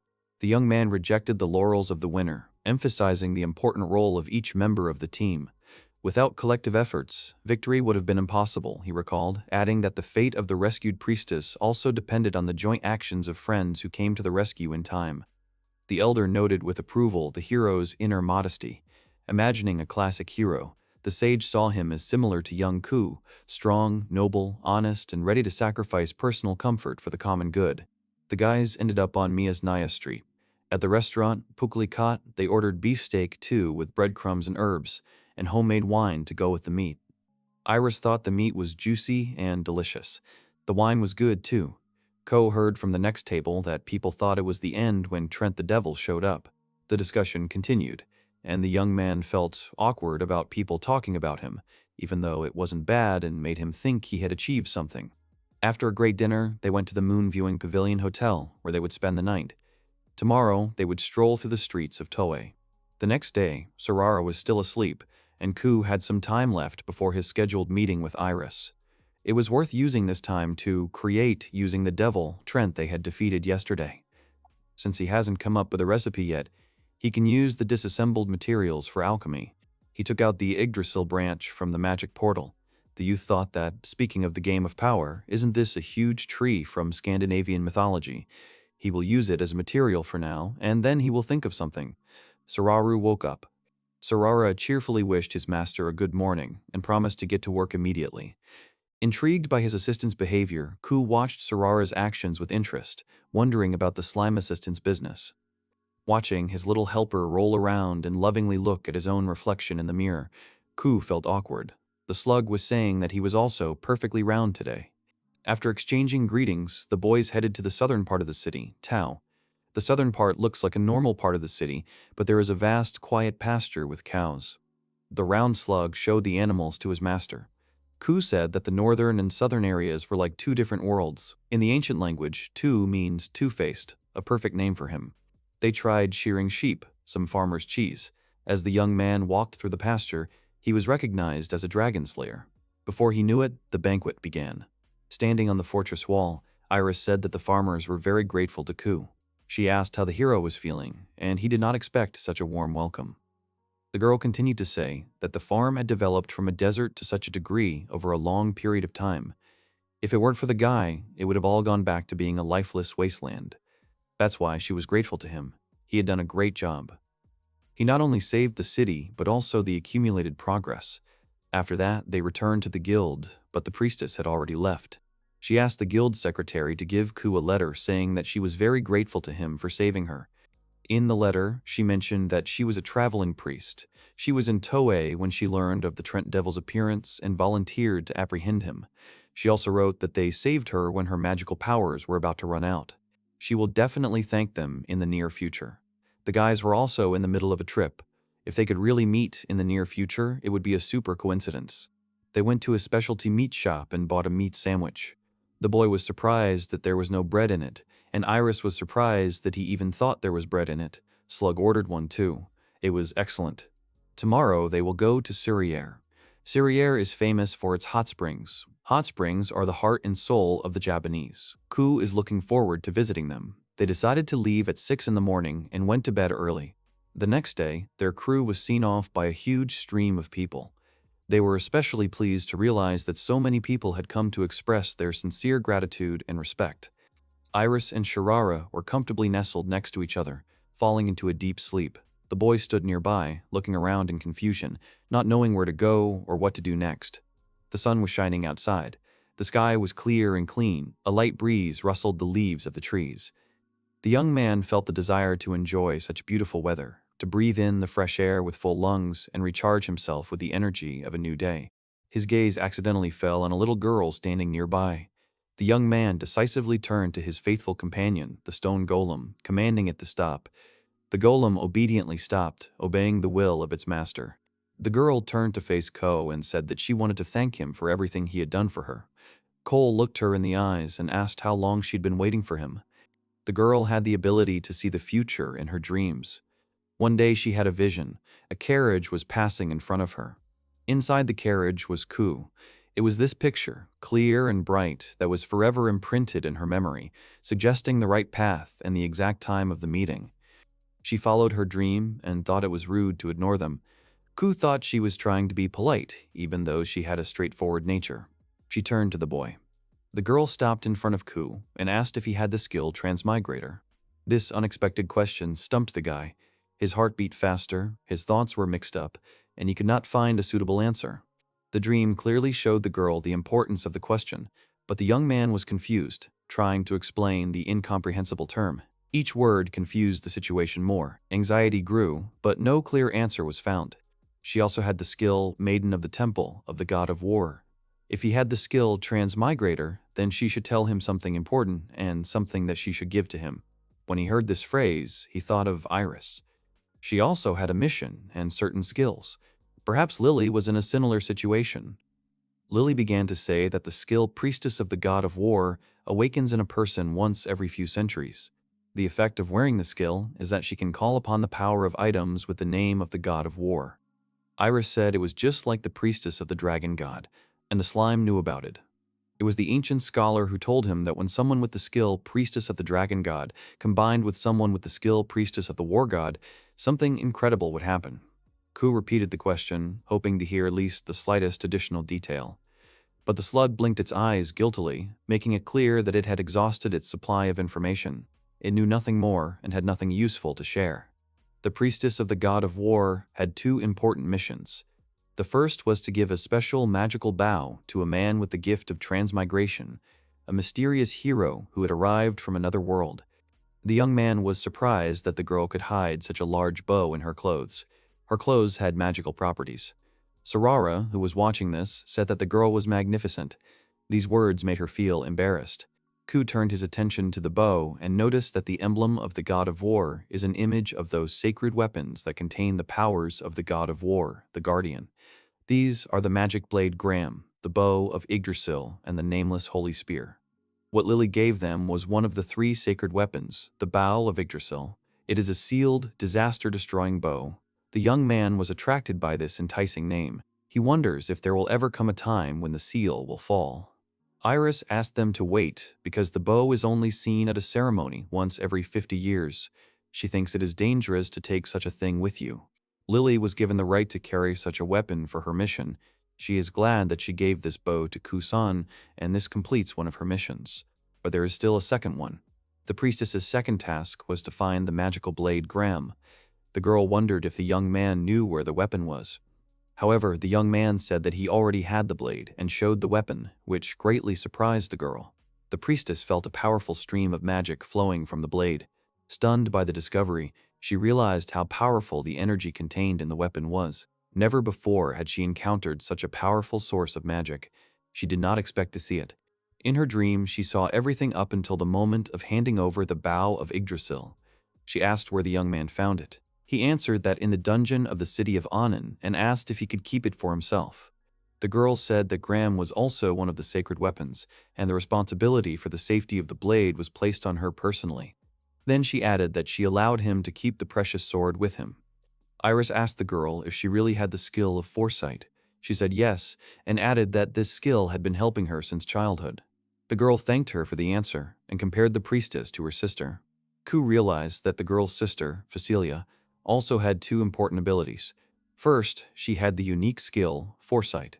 Second, she held the honorable role of priestess of the dragon god. Sarara asked what the priestess was going to do now. She replied that after completing both missions, she had to protect the transmigrator. Lily asked to accompany them on their journey if they didn't mind. The boys didn't mind. The heroes warmly welcomed the new member, inviting her to become part of their friendly team. Their trust and openness touched the girl's heart, and she thanked them for such a warm welcome. The clock hands pointed exactly to 12 o'clock in the afternoon. The travelers settled down at the table. Lively conversations began, exchanging impressions and stories of the past journey. They had a lot of presents left over from yesterday. They started cooking dinner. Everyone started cooking. The menu would be beef stew, cheese omelet, and banana yogurt. The menu was suggested by the assistant, and Kou even made everyone aprons. Sarara was good at cooking, as expected of him. Iris was also good at it, and Lily was apparently cooking for the first time. Kou suggested that they cook together. At first, the young man advised the girl to try to break the egg. Despite all her attempts, she failed. Then Kou reassured her, saying that the task was not difficult at all. It was only important to relax and act smoothly. The egg broke into pieces. The boy realized that the skill of cooking was useless if she had never cooked before. He began to help her and said that she needed to apply a certain amount of force. Kou supported the girl. and she successfully completed the task, causing approval from those around her. Iris and Kou decided to continue cooking dinner together, enjoying the opportunity to spend time together and create a delicious meal in a warm atmosphere of friendship. When dinner was ready, everyone gathered around the table and wished each other bon appetit. Iris noted that Kou's food, as always, was excellent.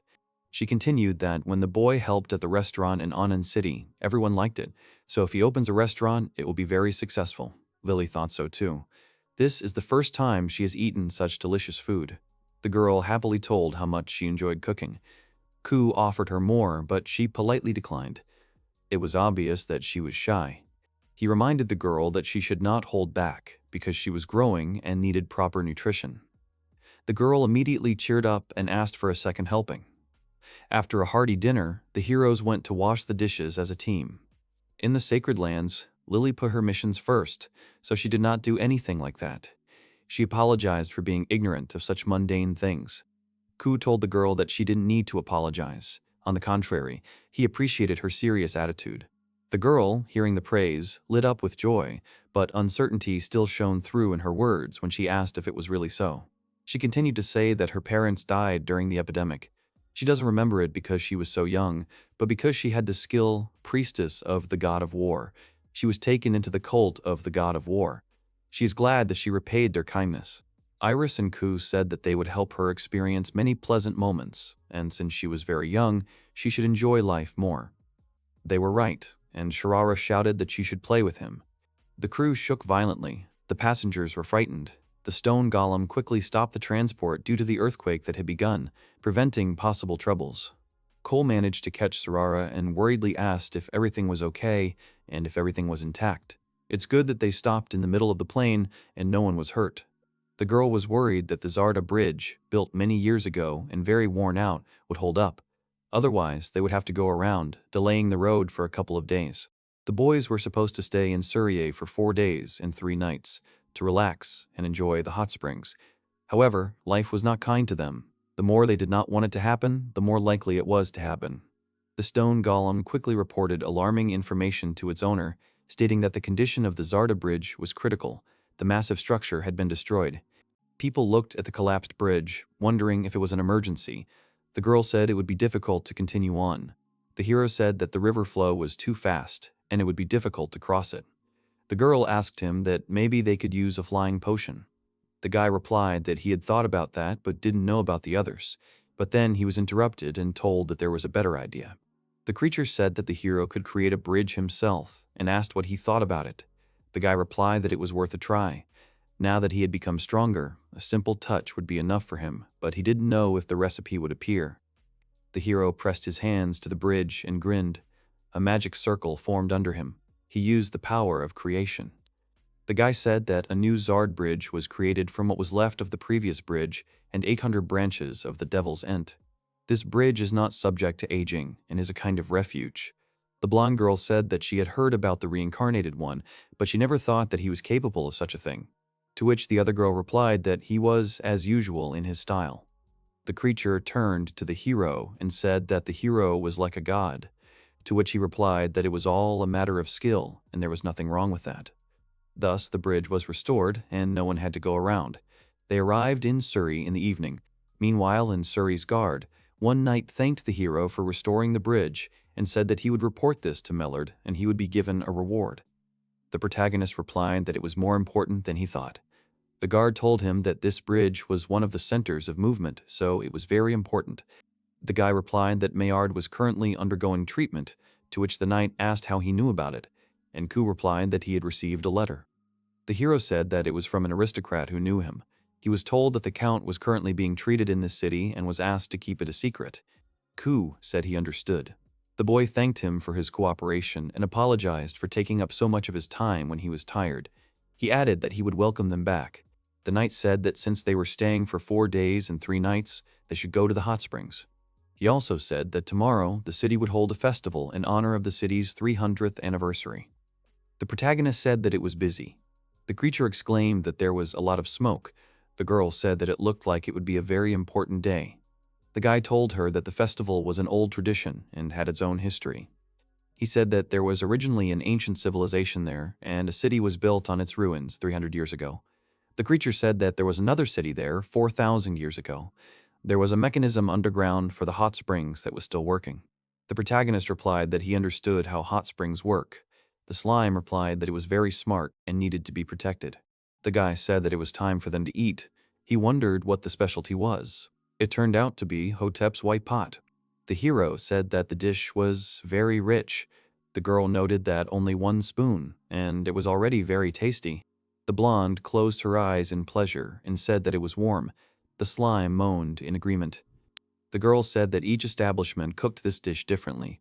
They told her that maybe tomorrow they would try it in other places. In the end, the heroes ate 6 large portions and went back to the hotel. The boy lay in the hot springs with the slime, his eyes closed, and thought he felt very good. That's what he expected. The hero thought that the others probably felt the same way. He wanted them to enjoy the festival to the fullest tomorrow as well. The next day, they were walking down the street, and the girl noticed that there was a lot of Hotep. The guy said that there were many different dishes on the menu and asked Lily if she was interested in anything. The girl apologized and said she was a little confused. The hero asked what was bothering her. She hesitated and began to explain. Lily said she had a prophetic dream, but its content was fragmentary. She was asked about what was in the dream. The girl said that they were playing the trumpet in a public place. The guy was surprised and said that it was strange. Lily answered that she agreed with them. She said that then the scene changed and they were walking with a glowing stick near a fountain.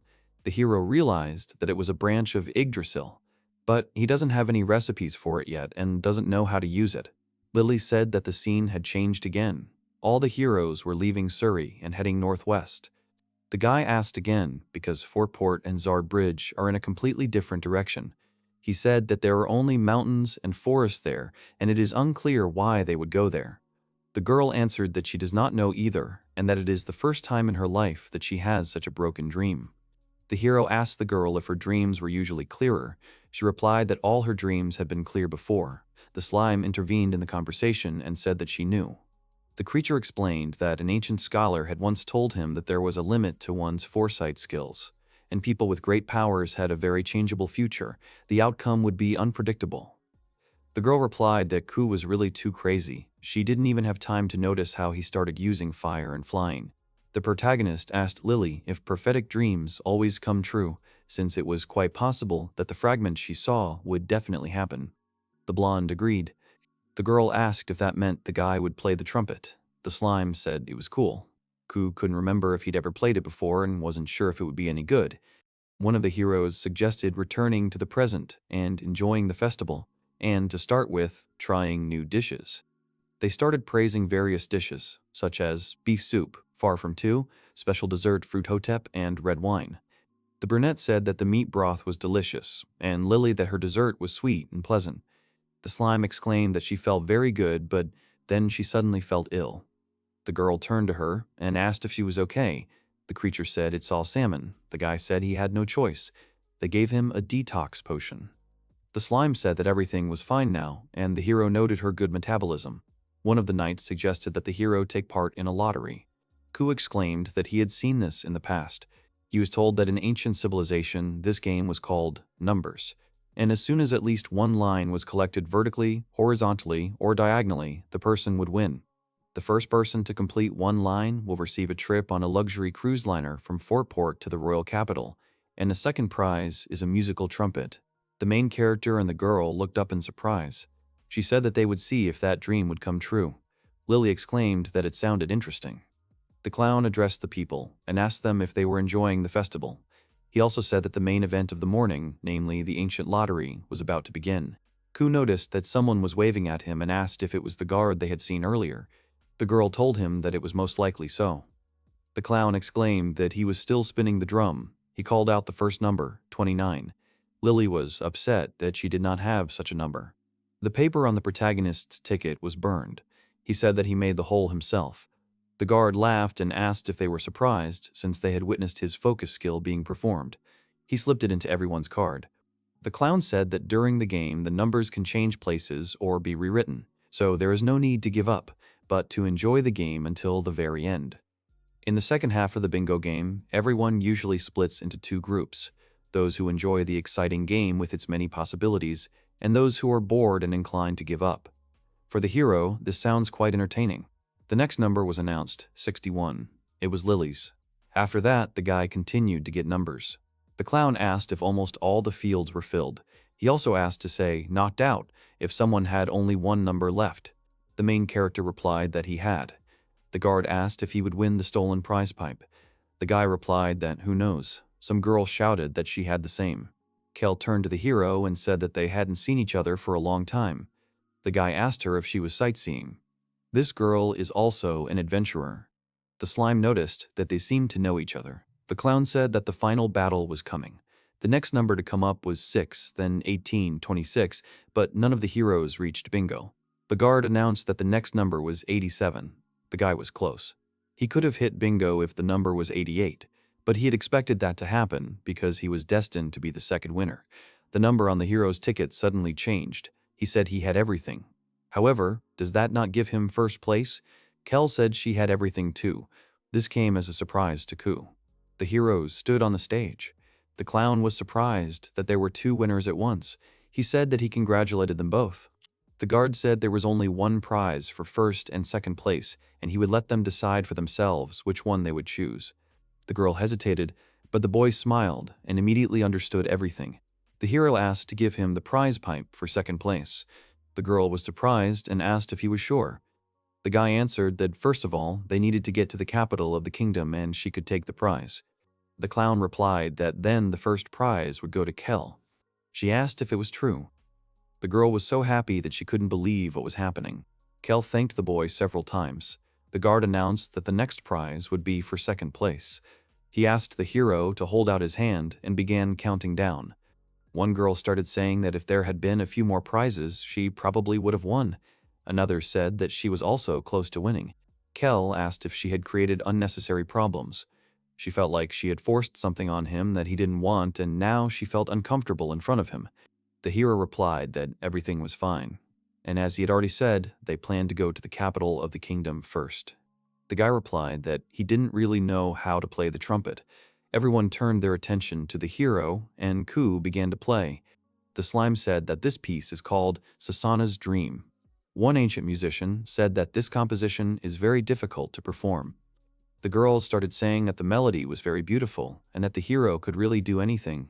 Kel said she promised to have lunch with her grandmother, so she said goodbye to everyone and said they would see each other later. An elderly man approached the hero and said that his name was Randolph and Maillard, and that he was the lord of the Maillard lands. He added that it was an honor for him to meet the Dragon Slayer.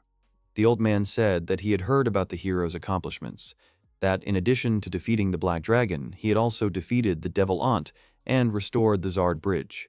The man coughed, and the boy asked if he was okay. The count said that he apologized and that about 4 months ago there was a big flood in the north and he was undergoing treatment in Surya Hot Springs to restore his health. Only his health was not very good yet. He added that the hero is in any case a benefactor of the land. The man said that if trouble befalls them in the future, they should turn to him. It is customary in his family to pay for a service. He will support them with all his heart. The old man began to cough very badly, which caused him to lose consciousness. The protagonist became worried and asked if everything was okay. A dark aura began to emerge from the man and approach the guy, but he put up a defense. The hero received a notification that a super high-level curse had been detected. The curse had been blocked by the abnormal condition nullifier. Lily said that she had a feeling that this curse was cast by a monster. Iris asked if this was the type of curse that was contagious to those around him and if Kou was okay. The guy said that everything was fine. The knight rushed to the man and asked him to come to his senses. They shouted at him that he shouldn't come too close because it could be dangerous. The hero didn't know what was happening to the count and whether there was any information about it. The name of the curse is Curse of the Black Death. It is deadly and contagious. Since this curse can potentially cause great damage to the surrounding area, it is recommended to use the Yggdrasil branch to carry out the suppression process. The girl suddenly sighed. She said that this branch was exactly like the one that appeared in her dream. The guy said that the black fog over the man had cleared. Lilia asked if the curse had been lifted. The hero replied that it was only temporary, but at the moment it should not be contagious. One of the people in the room said that it was unbearable to see the count like this. The boy thought about how they left the square, accompanied by a guard, and headed towards the pavilion of the Shadow Queen. The knight asked the hero what was happening to the count. The hero hesitated. He thought it was time for an explanation. Kou began to say that the count had been struck by the curse of the Black Death. He explained that the curse would activate when the subject was in a place where a large number of people were gathering. The guy also added that this curse is a special power of a monster called an Elder Lich. The knight said it happened about 4 months ago during the Great Flood in the north. Count Maillard managed to drive away the skeleton monster, but he was unable to subdue it. Before disappearing, the skeleton pointed at the count and quickly spoke in a language that was inaccessible to humans. The guard added that it was then that the curse of the Black Death was sent upon the count, and if only he had understood everything earlier, then this could have been avoided. Lily approached the main character and said that she had the highest level of mastery of light magic and asked if she could try to remove the curse. The guy replied that if that was the case, then let him try. The girl said that she would do everything possible. She began to read the spell. The count grimaced. Lily said that this couldn't be true, and she couldn't believe that the cleansing light hadn't worked. She was asked what kind of magic it was. She replied that it was the most powerful of all the light spells, and they say that there is no curse that cannot be removed by this spell, but apparently there are exceptions. The guy saw that the analysis was complete, and all the information about the curse of the Black Death was received. The hero began to reason out loud.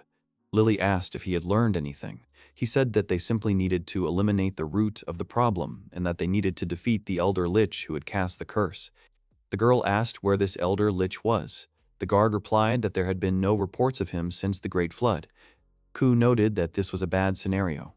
The main characters said that they should probably try automap. Iris suggested using the map skill. The guy looked at the map and said that, based on it, the Elder Lich was located in the area of Mount Triss. The knight exclaimed that he now understood where the skeleton was. The old man moved his hand and turned to the main character. The count said that the great flood that happened 4 months ago dealt a heavy blow to his family's knightly order, almost completely destroying it. The Adventurers Guild was entrusted with ensuring security on the territory. It would take years to restore. He tiredly noted that his heir was still young, and if he died there, the territory would face great unrest, and the situation would get out of control. The count said that he knew it was asking too much, but could Kou help him defeat the Elder Lich? The guard bowed his head on his knees and said that he would also join the request. There is also the fact that the branch's effect will weaken over time, and the curse will spread further. The protagonist said that he understood and he accepted the count's request. He thought that he could not afford to show disdain for this problem. Iris turned to the boy and asked if the current situation was similar to Lily's prediction. Kou began listing the things that had happened and agreed with her. The girl told another that she was amazing, to which the other thanked her, but noted that it was not her doing and that she simply had good skills. Iris said that Lily spoke exactly like the hero. She also noted that Kou always spoke like that, but she hadn't heard it lately. The guy said that he had changed his mind since then. The protagonist said that some people are gifted with the same skills, but the level of their use is different for everyone. Skills are part of Lily, including the mastery of their use. The heroes got out of the carriage, walked through the forest, and found themselves at the mountain. Now they were standing in front of a large stone wall. The guy looked at the map and said that the destination was inside the rock. Iris smiled and said that it smelled like nostalgia. The hero agreed. Kou found the door, and the girl asked him how he knew. He said they had encountered something similar in Onan. She said it was clear to her. The boy said that this problem was different from the one in Onan. Lily suddenly exclaimed that this emblem was a calamity emblem. She said that the cult of disaster is a pagan religion that existed in the era of ancient civilization, and from its name one can understand that the followers of this cult worshipped disasters as gods. Also, 4,000 years ago, the people of the ancient civilization prepared themselves in various ways to confront disasters, but the cult of disaster always blocked them. The boy began to think that the elder Lich definitely had such disgusting taste to live in such a place, and perhaps he was originally a follower of a disaster cult or something similar. The protagonist thought that no matter who their opponent was, their goal was the same. He asked Slaal to break the lock, and they all went inside. After a while, the heroes found another door. The guy read the inscription, which said that this was Underground Worship Center Number 3. The slime admired Kou. The protagonist asked what this place was. The creature replied that it was one of the largest churches of the cult of disaster. According to Slala, they built dubious structures all over the world. Believers would come to the center of worship to perform a ritual of praising the disaster. In addition, they created a labyrinth on the way to the center of worship. It is filled with traps that serve to execute violators or people who escape in the middle of the ritual. The guy asked what rituals they performed. The girl replied that she didn't even want to imagine. The hero said that with the automap they wouldn't get lost, but there was one but. Kou said that it would take some time to overcome this labyrinth. The girls did not object. The hero thought that once the Yggdrasil branch's effect weakened, the curse of Black Death would be activated. They couldn't afford to waste a second. Iris suggested using the root finder function. The guy said it was a good idea, but he needed to fix something first. A huge wooden hammer appeared on the hero's shoulder. The girls asked him what he was going to do with it. Kou asked the girls to just watch. This item has a very specific bonus, so until now it was of little use to him. The protagonist said that the stairs leading to the second floor are in the center of the labyrinth. The girl asked not to tell him that he would use a hammer. The boy punched the wall. Iris noted that Kou was enjoying it. Slime said that he had an unconventional way of thinking. The heroes managed to reach the stairs, saving a significant amount of time. The first room on the second floor had a falling ceiling and also had tiles that, when stepped on, would activate a trap. The guy thought that it was enough to simply not step on the tiles, and with the help of a flight potion they hurried to the next room. The second room is the magic laser room. This room is long and narrow, with 10 orichalum cannons on each side, making a total of 20. The protagonist looked with crazy eyes. Having destroyed all the guns, they moved to the next room. The comrades found themselves in the last room on the second floor. One of them noted that the air there seemed heavy and that it was creepy. The slime said that the entire room was under a high-level curse, and if magical power was poured into the crystal ball in the center of the room, the curses would temporarily stop. The guy said that someone would have to continue to pour magical power into the crystal ball by sacrificing themselves. All three looked at him carefully. The main character frowned and said that the trap sucked. Lily started saying that she would be the victim, and Iris said the same thing.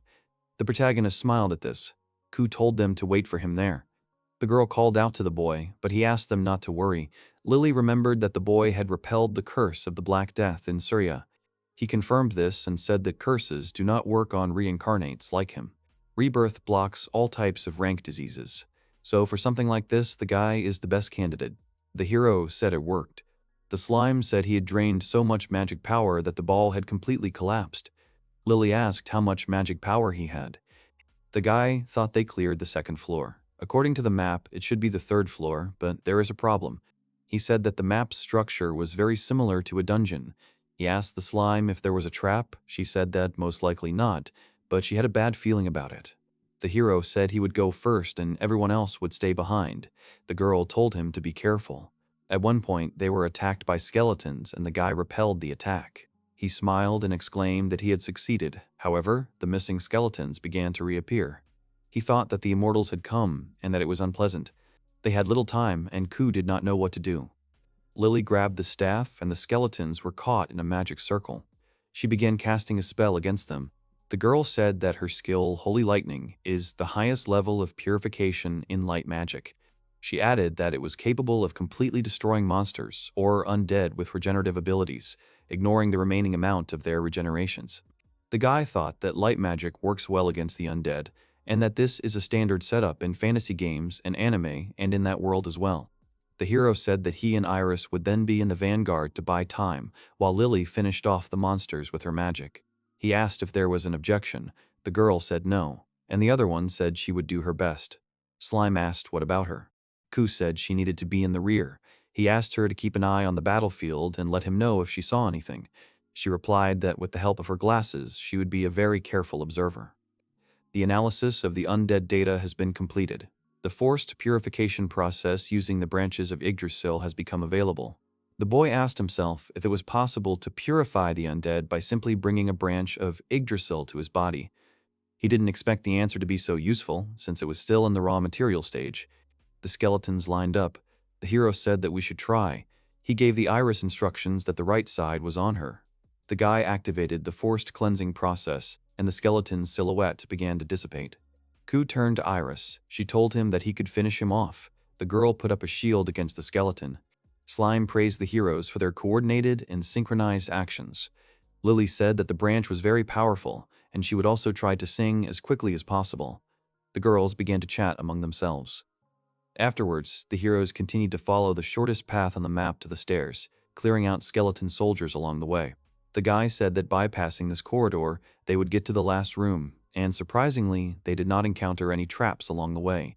Iris replied that her skin was tingling. Lily said that she felt a large amount of evil energy. Slime replied that there was a possibility of a large number of undead ahead. The hero said that anything was possible, and he did not believe that the monsters had not prepared anything. Kou had a plan and asked everyone to gather in a circle and listen. He said he was going to launch a surprise attack from the front, and the girls were to count to 5 and follow him. Lee asked if that was called a frontal attack.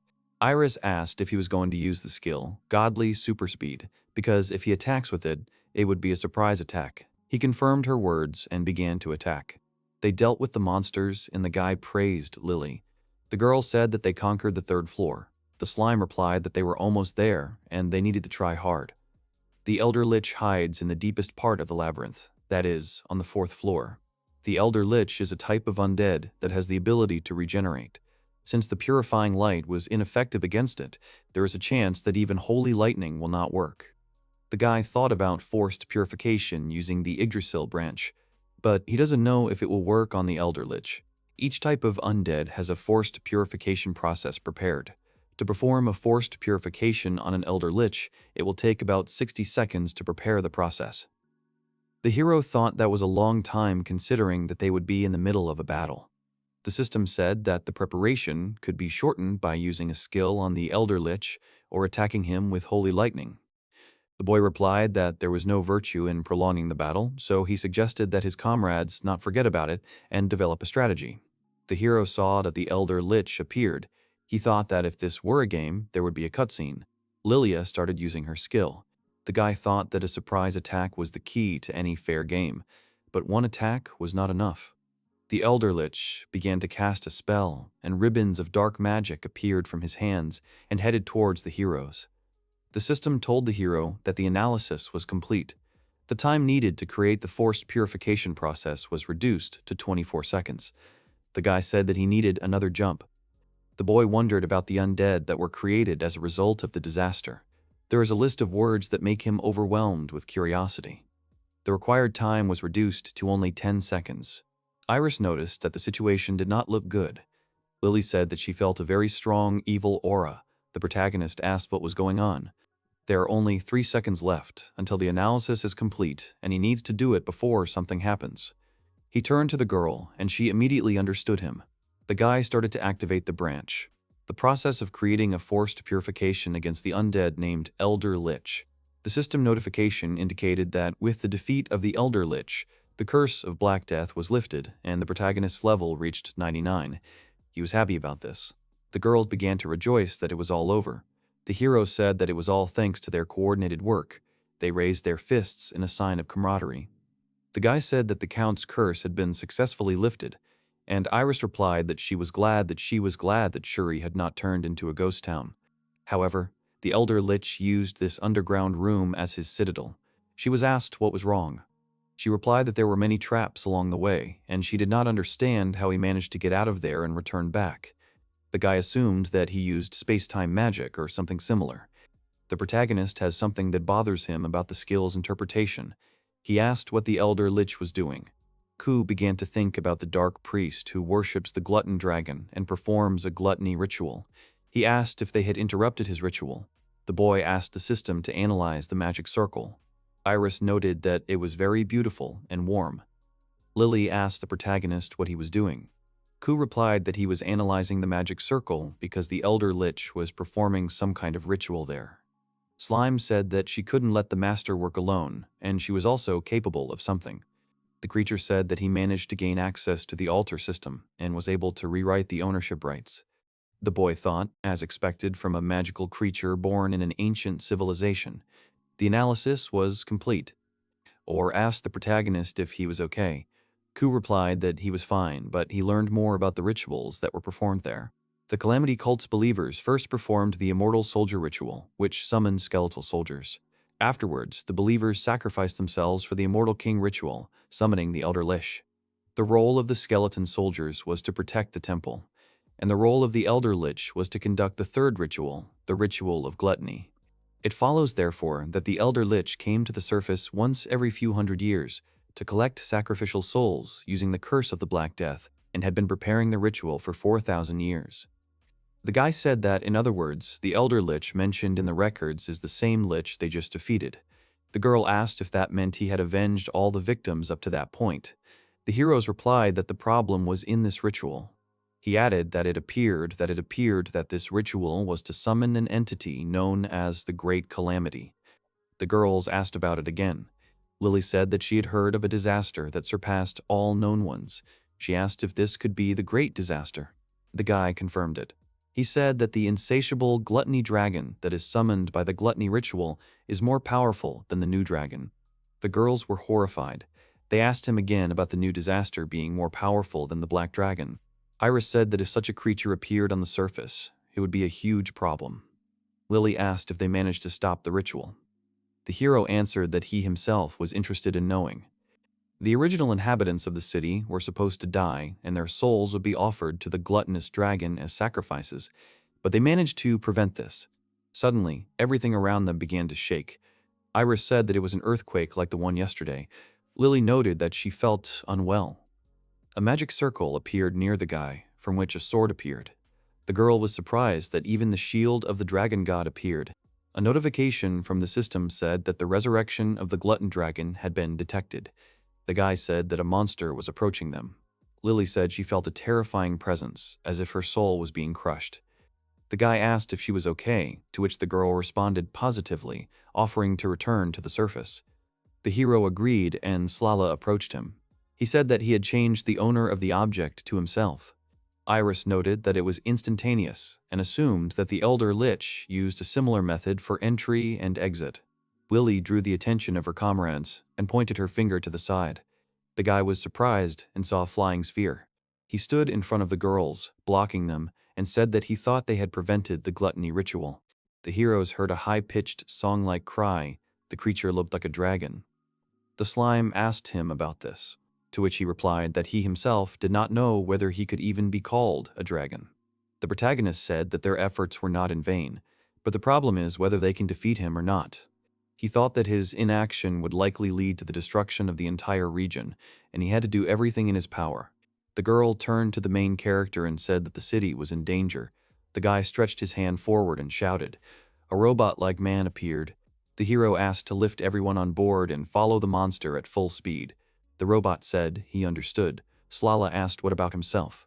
The guy looked at the slime, drank the potion, and replied that he would act decisively and stop the dragon. He said he needed to get his attention. He swung his big sword. For a while, the dragon just stood there, and the guy thought that stopping it seemed easier than he thought. The dragon's tentacles were giving him trouble. He had about 80% of his magic power left, 20% of which he planned to use for the skill. The guy noticed that the dragon's bodily fluids seemed very dangerous, and it was unsafe to approach them. The dragon was already badly wounded. The protagonist wanted to finish it off from a distance. Kou thought that he needed to get this over with quickly, without turning it into a drawn-out battle.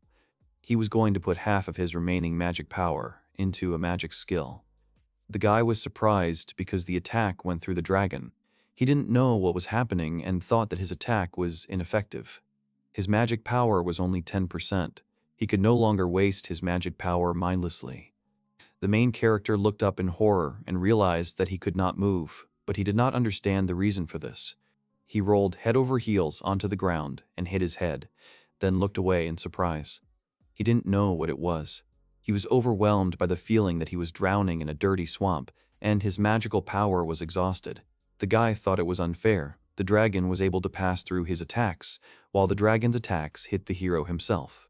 He didn't understand. The analysis of the insatiable dragon's unique ability has been completed. The system has issued a hypothesis.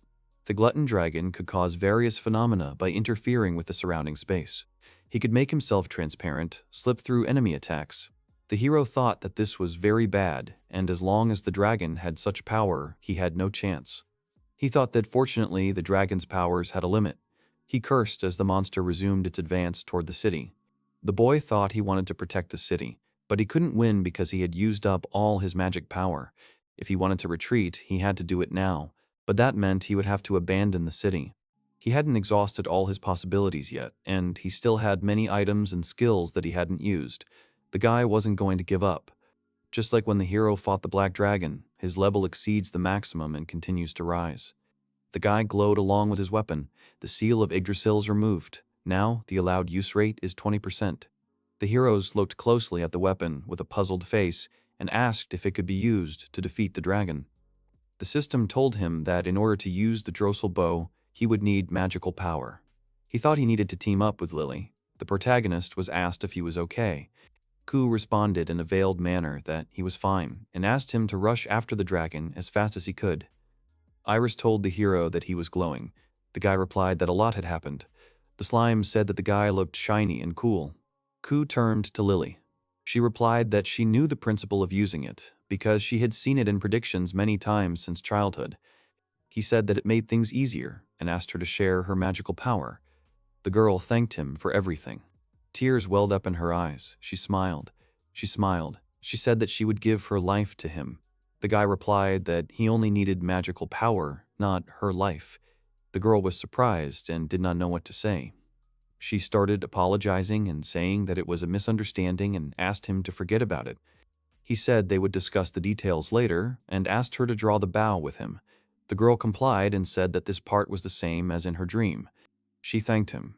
The protagonist told her that they needed to do this and the girl agreed. They pulled the bow together. The arrow killer of disaster has been summoned. The forced execution will be launched against the great disaster. The boy turned to Iris. She said that he could provide it to her and formed a shield against the dragon's attacks. The dragon's space manipulation effect was nullified by the calamity killer arrow. The situation has changed in favor of the heroes, and now they only need to continue the attack. The hero's magical power is growing. He used the skill of summoning disasters. This is the ability to summon and control defeated disasters. The guy stretched his hand up and started shouting loudly a spell that would control the dragon. Iris asked if her eyesight was failing her because there was a black dragon in front of her. The protagonist replied that he had summoned it with magic. The day has come when he will fight shoulder to face with the dragon of disaster that he fought before. The hero glowed even brighter and began to encourage the black dragon in his fight against the gluttonous dragon. The girl said that the sight would always be quite terrifying. The guy said that such a dragon would turn a glutton into ashes. The system began to list the hero's fulfilled conditions, such as being reborn, exceeding magical power, and completely destroying the black dragon. Lily said that the magic sword has a will and it wants the protagonist to use it. The boy pressed the sword to his face and began to chant a spell, cleansing the disaster with absolute heat. His face was bruised from the fight, and he happily said that in the end, the victory was his. The system notified him that he had reached level 108, and that for reaching a level above 100, a new skill had been unlocked. The main character's level has become triple-digit. The limit of destruction by force will temporarily significantly increase his magical abilities. Depending on how the hero uses it, a significant expansion of the range of strategies will become available to him. He asked if he could now summon the glutton dragon. The sequence to seize control of the insatiable glutton dragon has failed. It was assumed that the glutton dragon's main body had broken out of the bounds, so the skill could not be used on it. The guy asked about the limits, because it's rare that full support doesn't work. Now he doesn't have access to the space manipulation function. This skill allows him to bend space over short distances, make him invisible, and hold back enemies. The result is not only good, but also useful for him. The main character said that he had defeated the glutton dragon. He was asked what feelings he had after defeating the second dragon. He said that he was very tired and wanted to go home and rest. Iris asked him what those sparks were. He said he didn't know. Lilia said she had a suggestion and asked if he wouldn't mind listening. According to the legends about the god of war, souls have a golden glow. Perhaps these lights are the souls of those who were given as a sacrifice to the dragon glutton. Slala said that he thought so too. The soul and the sacrificed people, after the hero's victory over the Elder Lich and the interruption of the ritual, were given freedom and, as payment for his help, gave him their power. The Count joyfully spread his arms. He was glad that everything was all right with his comrades and asked them to sit down. The old man said that without them, the city's inhabitants would have faced death, and he was grateful to them with all his heart. The hero said that he had done only what he had to and asked permission to report everything. He told about the Elder Lich in the dungeon and that he stopped the ritual, but the Glutton Dragon still rose again. Also, about how they defeated the resurrected Glutton Dragon. If fate had turned out differently, he did not know what would have happened, so he considers himself very lucky. The Count said that without them, many would have been sacrificed, and he will never forget the service rendered. If any help is needed in the future, he asks not to be shy and to rely on his family. The next day, they received an increased reward from the Count and continued to report to the guild and do other things. The guy said that it was finally all over and that solving all the problems was much more difficult than dealing with the dragon. Lily said that she was also exhausted. Slala asked if she was okay. They were met by Kel. She greeted everyone and said that she was just heading to their hotel. The hero asked who she wanted to see. Kel replied that she wanted to meet him because they had protected the city. The girl was asked if she baked the cake herself.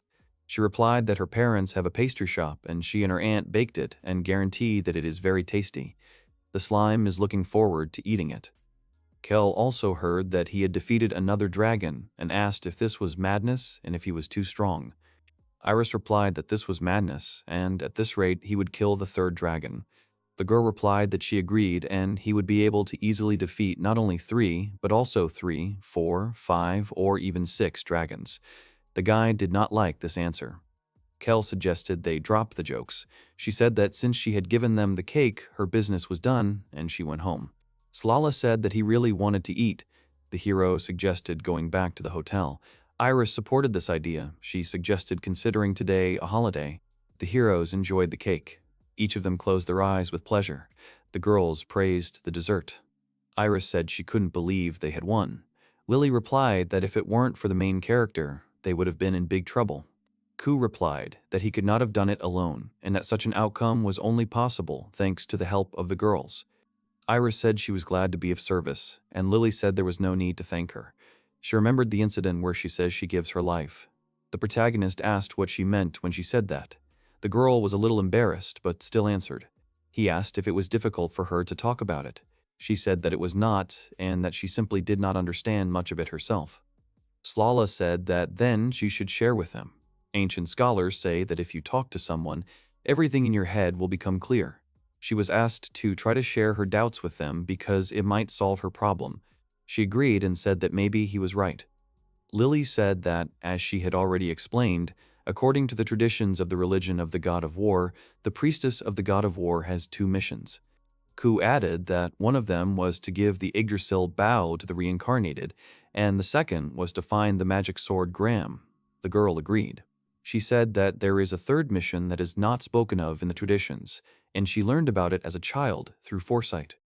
When the bow's seal is broken, she must exchange her life to create a disaster-killing arrow. The boy understood, but in reality it was not life that he needed, but magical power. Iris asked if this meant that her prediction was wrong. Lily replied that she did not know. Maybe the future will change due to some factor, or it will happen in another battle. Personally, she thinks the latter is more likely. Slime began to worry and asked if she would die. Kou said that he objected, and the girl thanked him, but was also proud that she was a priestess of the god of war and was ready to give her life.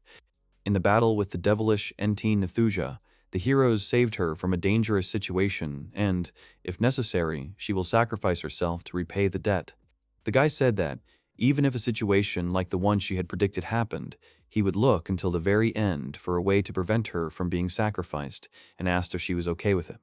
The girl did not object, but she will not change her determination to fulfill her mission, but she would also like to live longer and visit different places with everyone. She asked if she had become selfish in their eyes. They answered in the negative. Iris said that she supported it and thought such desires were normal. Slala said that he would also help her if she had any problems and asked her to just let him know about it. The girl was touched, looking at the determination of her comrades. Lily was sleeping on the couch, and the slime was saying that they needed more time so that he could eat more. Iris said that the girl was like Felice in her desire to take on all of ours. After all, she also had the gift of foresight and, looking back, she thinks she knew when she would die. The girl settled all her affairs and even left a suicide note. When Felice passed away, she was consumed with regret, because if she had been there, she would have been able to save her, and she spent a lot of time thinking about such things. The protagonist guessed that she did not want to repeat the same mistake. The girl replied that she was comparing Lily to Felice. The guy said that it was not bad and natural to take the past and use it in the future. They stood together arm in arm and smiled. Iris thanked the hero and said that his words comforted her a little. Kou asked what about Iris herself. She didn't understand him. He asked if she had the same hidden mission as the priestess of the god, a mission that required her to give up her life. She said it was interesting, but she knew nothing about it, and she was telling the truth. The guy said that he hoped that this was the case, because he didn't want to lose his precious friend, and asked her not to disappear suddenly. The girl smiled and replied that just because she had the chance to hear something like that from him, she felt lucky. Lily sat with Slala in her arms and asked if the foreport was their next stop. The hero replied that it was, and from the port they would go to the royal capital. A great many people came to see them off, and, apparently, the Count is planning to visit the royal capital later to take part in the award ceremony. They decided to get there by the shortest route without stopping at the post town. Slala was glad that they would finally have a walk on the ship. The protagonist asked him if he had ever sailed on a ship. He answered that it was his first time. Slala said happily that the boat would rock. He repeated this many times. Iris laughed at this. The main character was lying in his bed and couldn't sleep, so he decided to experiment with his new acquired skills. The glove that was destroyed during the battle, being inside the inventory, was completely restored to its original state. He realized that weapons, armor created with the skill, are automatically restored when stored in the inventory. Now, the main character decided to just leave the room, but he wanted to try using space warping. To use short-range warping with space manipulation, he must specify a destination within his field of vision. He found himself on the field and turned around. He said that the range of action was quite significant, and even more than he expected. The robot asked if he was leaving. The protagonist replied that he was going for a little walk. Dest replied that he understood everything and wished him a pleasant walk. Throughout their journey, the robot acts as a night watchman and driver of the Grand Saloon. He would like to somehow reward him for his efforts. A notification from the system arrived. Shortcuts have been created for 3 abilities included in space manipulation. Now he can activate each ability by remembering their names. The main character smiled and thought that it was quite convenient, because in battles, saving even a split second can affect the success of survival.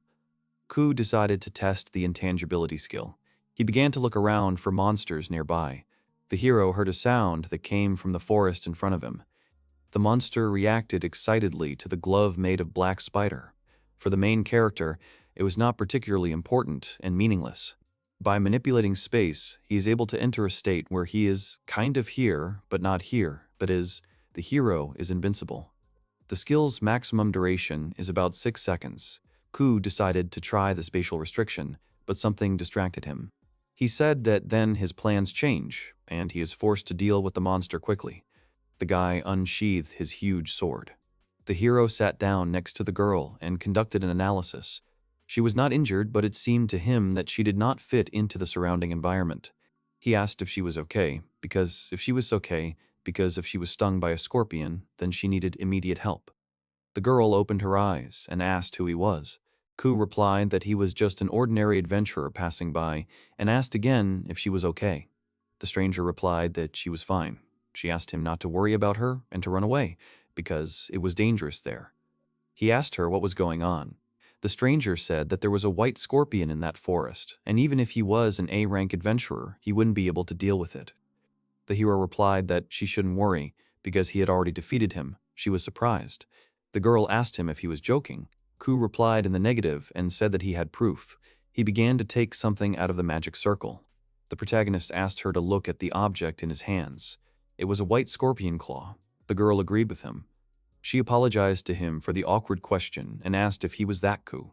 He replied that he was and asked if they had met somewhere.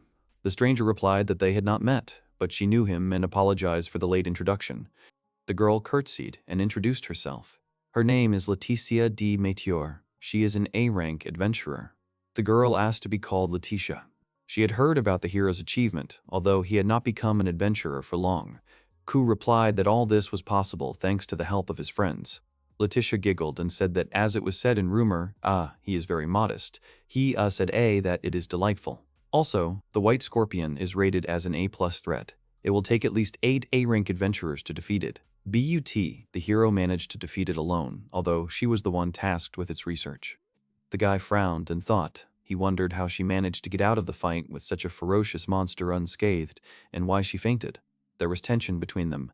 The hero felt uncomfortable doing this, but he decided to use his skill on her, which showed a mistake. It is assumed that the chosen subject is an entity that is beyond existing concepts. The transition to the process of analysis began. The guy wondered who she was. Letitia approached the protagonist and asked about the use of the assessment skill.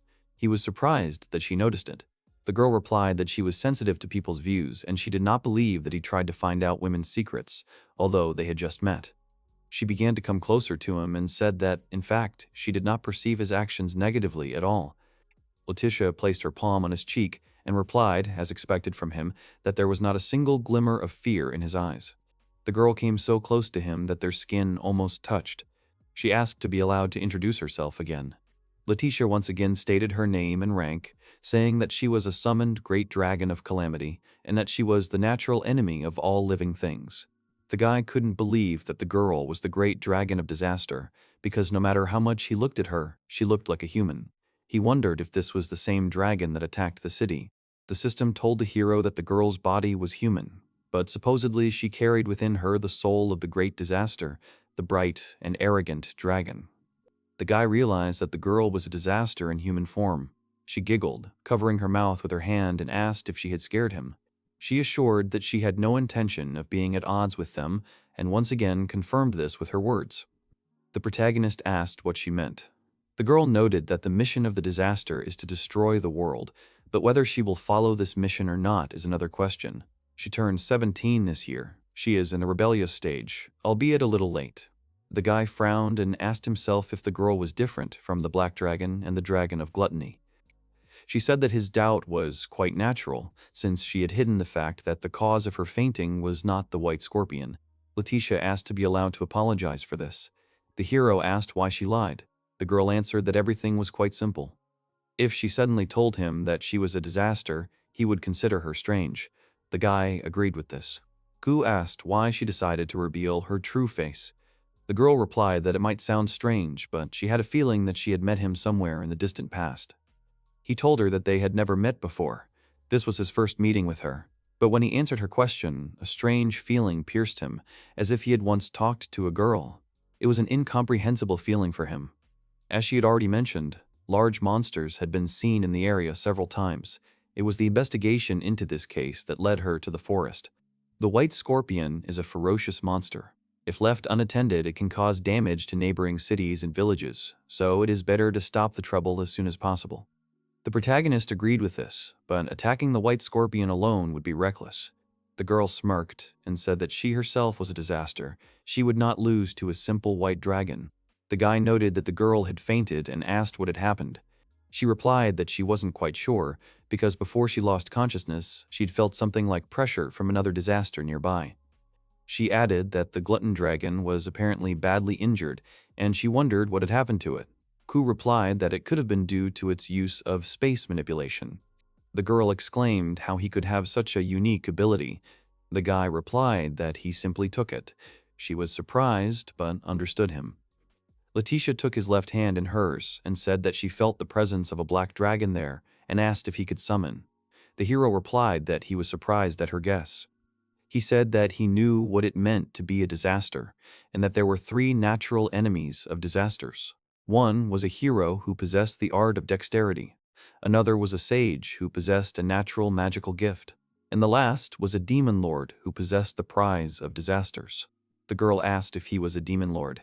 The guy answered negatively, and the girl asked again. Having found himself in another world, the hero did not choose any path. As a result, he received all cheat skills.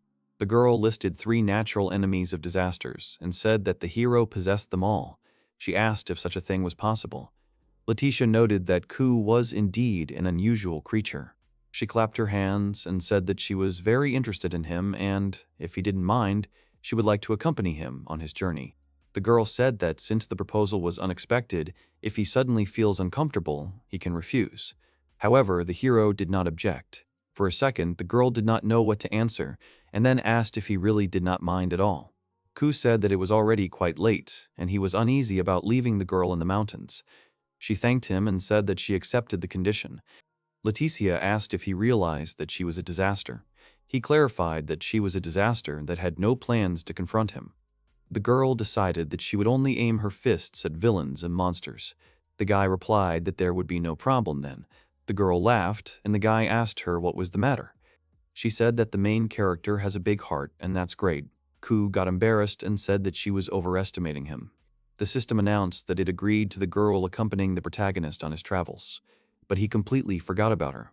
Counter item through creation that would be equivalent to or superior to the Yggdrasil bow. The boy was pleased to hear this. Lily's magic power is enough to use 20% of the bow's power. However, if he is forced to use it at 100%, Lily's life may be sacrificed. He can avoid such a problem if he can create powerful items through creation. The hero no longer wants to see Lily's expression at that moment. Letitia began to tell that she was born in a snowy country far to the north beyond the sea. She was the second princess and at first thought that she was the most ordinary person. The girl kept all her memories and her powers of disaster in the depths of her mind. However, 5 years ago, the king fell ill and a struggle for the right to inherit the throne broke out at court. On her 12th birthday, she ate poisoned cookies and spent 3 days and 3 nights on the brink of life and death. Thanks to this incident, she remembered who she was. She used the power of her calamity to destroy the poison and survive from the brink of death. She then brought the second prince who poisoned him to trial and deprived him of his right to inherit the throne. After that, she decided to leave the country. The guy said that since she was the second princess, how could a person with such a high status fly away from her country so easily? The girl replied that under normal conditions it would be impossible. However, each disaster has its own unique abilities. She used one of them. The guy asked what kind of ability it was and whether it was convenient for her to answer such questions. Letitia replied that one of her unique abilities is dominance.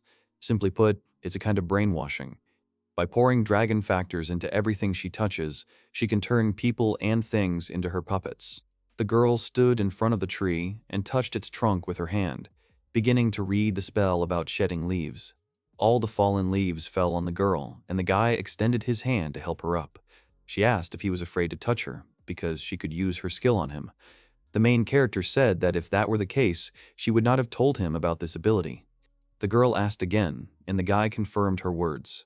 According to her memory, the hero, the sage, and the demon lord are under the protection of the reincarnation skill, but the effect of domination should be much stronger. They decided to try. The system gave a notification that the arrogant dragon factor was detected, and the effect was blocked by nullifying the abnormal state of rebirth. The girl realized that her skill does not work on the hero. The guy decided to tell her about his hobby. However, he himself did not know whether he had one. When he studied at the university, his favorite pastime was games, but since he started working, he has not had them. Kou said that he had read several books, but it was just out of boredom. The girl laughed and said that there was no need to force herself to answer. Her hobbies were poetry and painting. She offered to read her something. The boy had no artistic sense, so he could not judge. However, the girl's poem brought back memories for him. She said that she took the liberty of composing a poem about him. The guy stretched after sleep and saw Letitia in front of him, who wished him good morning. He noticed that she was already quite cheerful and happy. The hero asked her if she had slept well the night before. The girl said that thanks to the room provided, her sleep had been wonderful. She had woken up a little earlier than him and so enjoyed looking at his sleeping face. He said that there was nothing special about his face. Letitia said that she couldn't agree with him because he was very nice. The girl didn't expect that the famous dragon slayer could sleep so peacefully. The guy looked away and said that at least he didn't have nightmares after everything that happened. Lily entered the room and greeted the protagonist along with Slala. However, upon seeing the girl, they were surprised and stopped. The slime introduced itself as an assistant and asked the stranger's name. She gave her name and said that she would accompany the protagonist on his journey. Lily also introduced herself and said that she saw her in her precognition last night, so she knows her true nature. Leticia said that she was wearing the uniform of a priestess of the religion of the god of war, and if she had foresight, then she was most likely a priestess of the god of war. Lily confirmed her words. The girl asked the main character if he knew who Leticia was. The guy replied that he knew, and the disaster girl said that there was no need to worry because she had already told about her true nature. Slala said that he also wanted to know her secrets. Leticia said that the slime was very cute. She asked to introduce herself through a poem.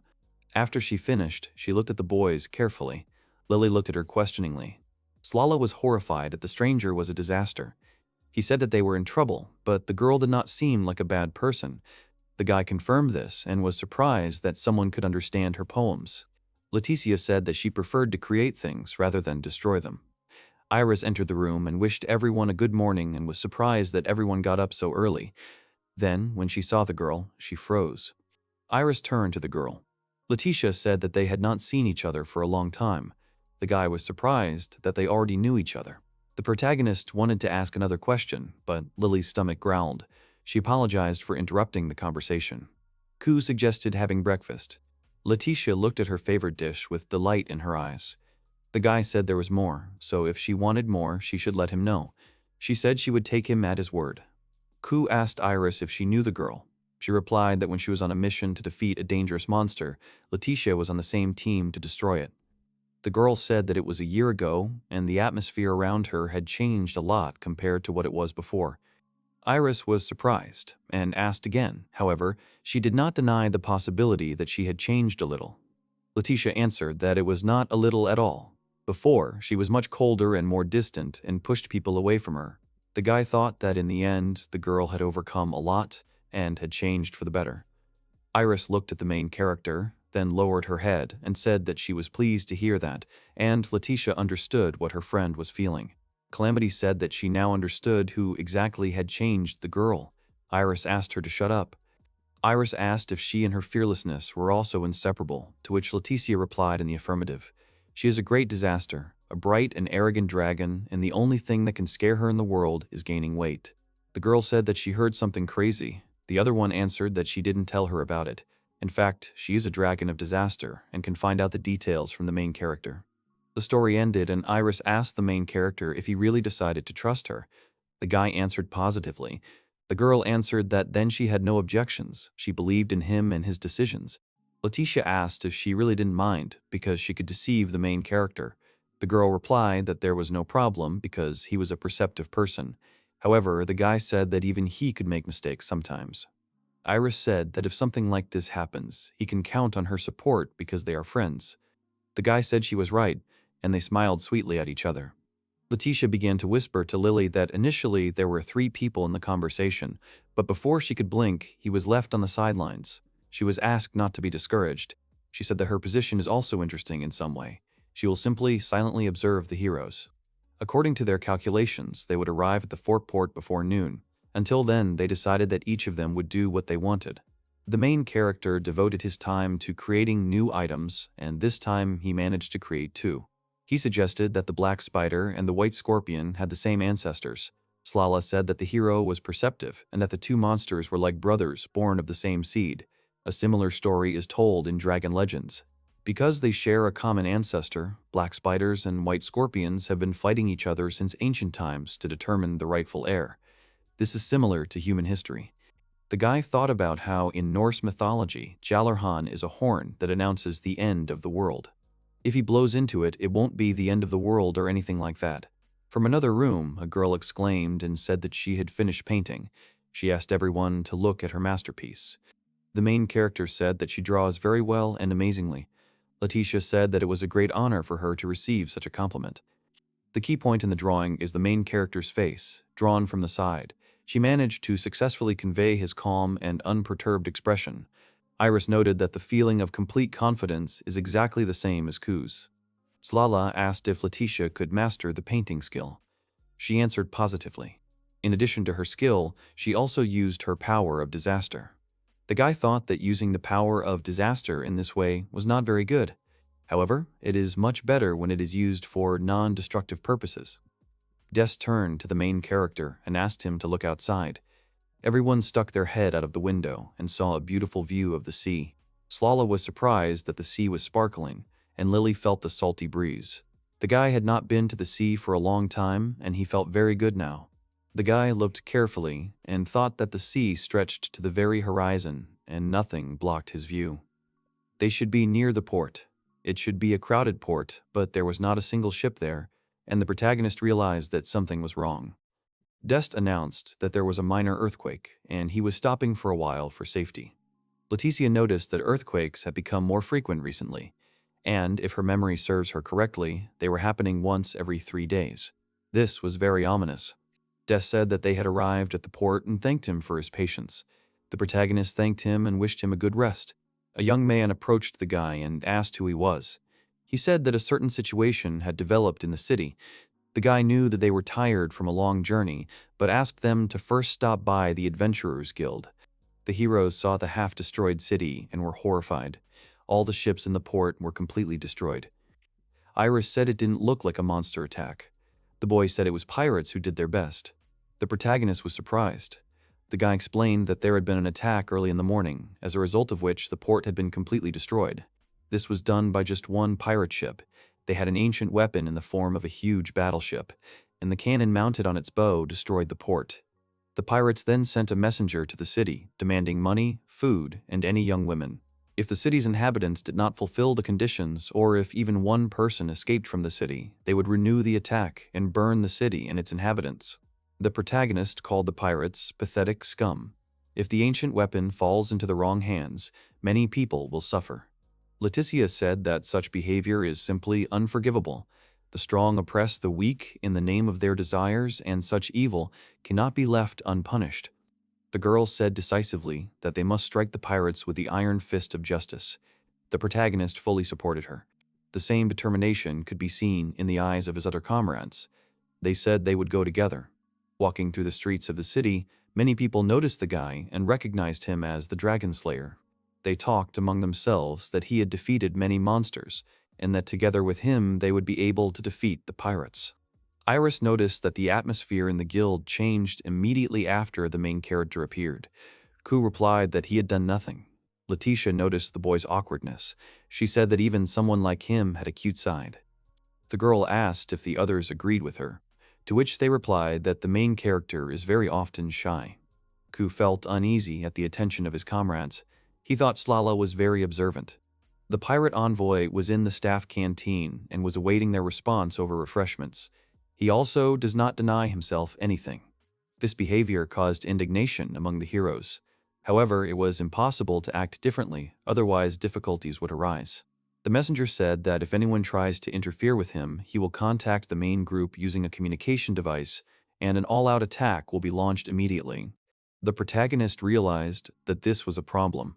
Although his thoughts were interrupted by a voice asking for help, the guy heard it and used the hearing enhancement skill. Kou heard that there was a girl and a man in the room. She was asking for help. The protagonist was angry. He realized that he could not turn a blind eye to this and asked others to wait so that he could do something.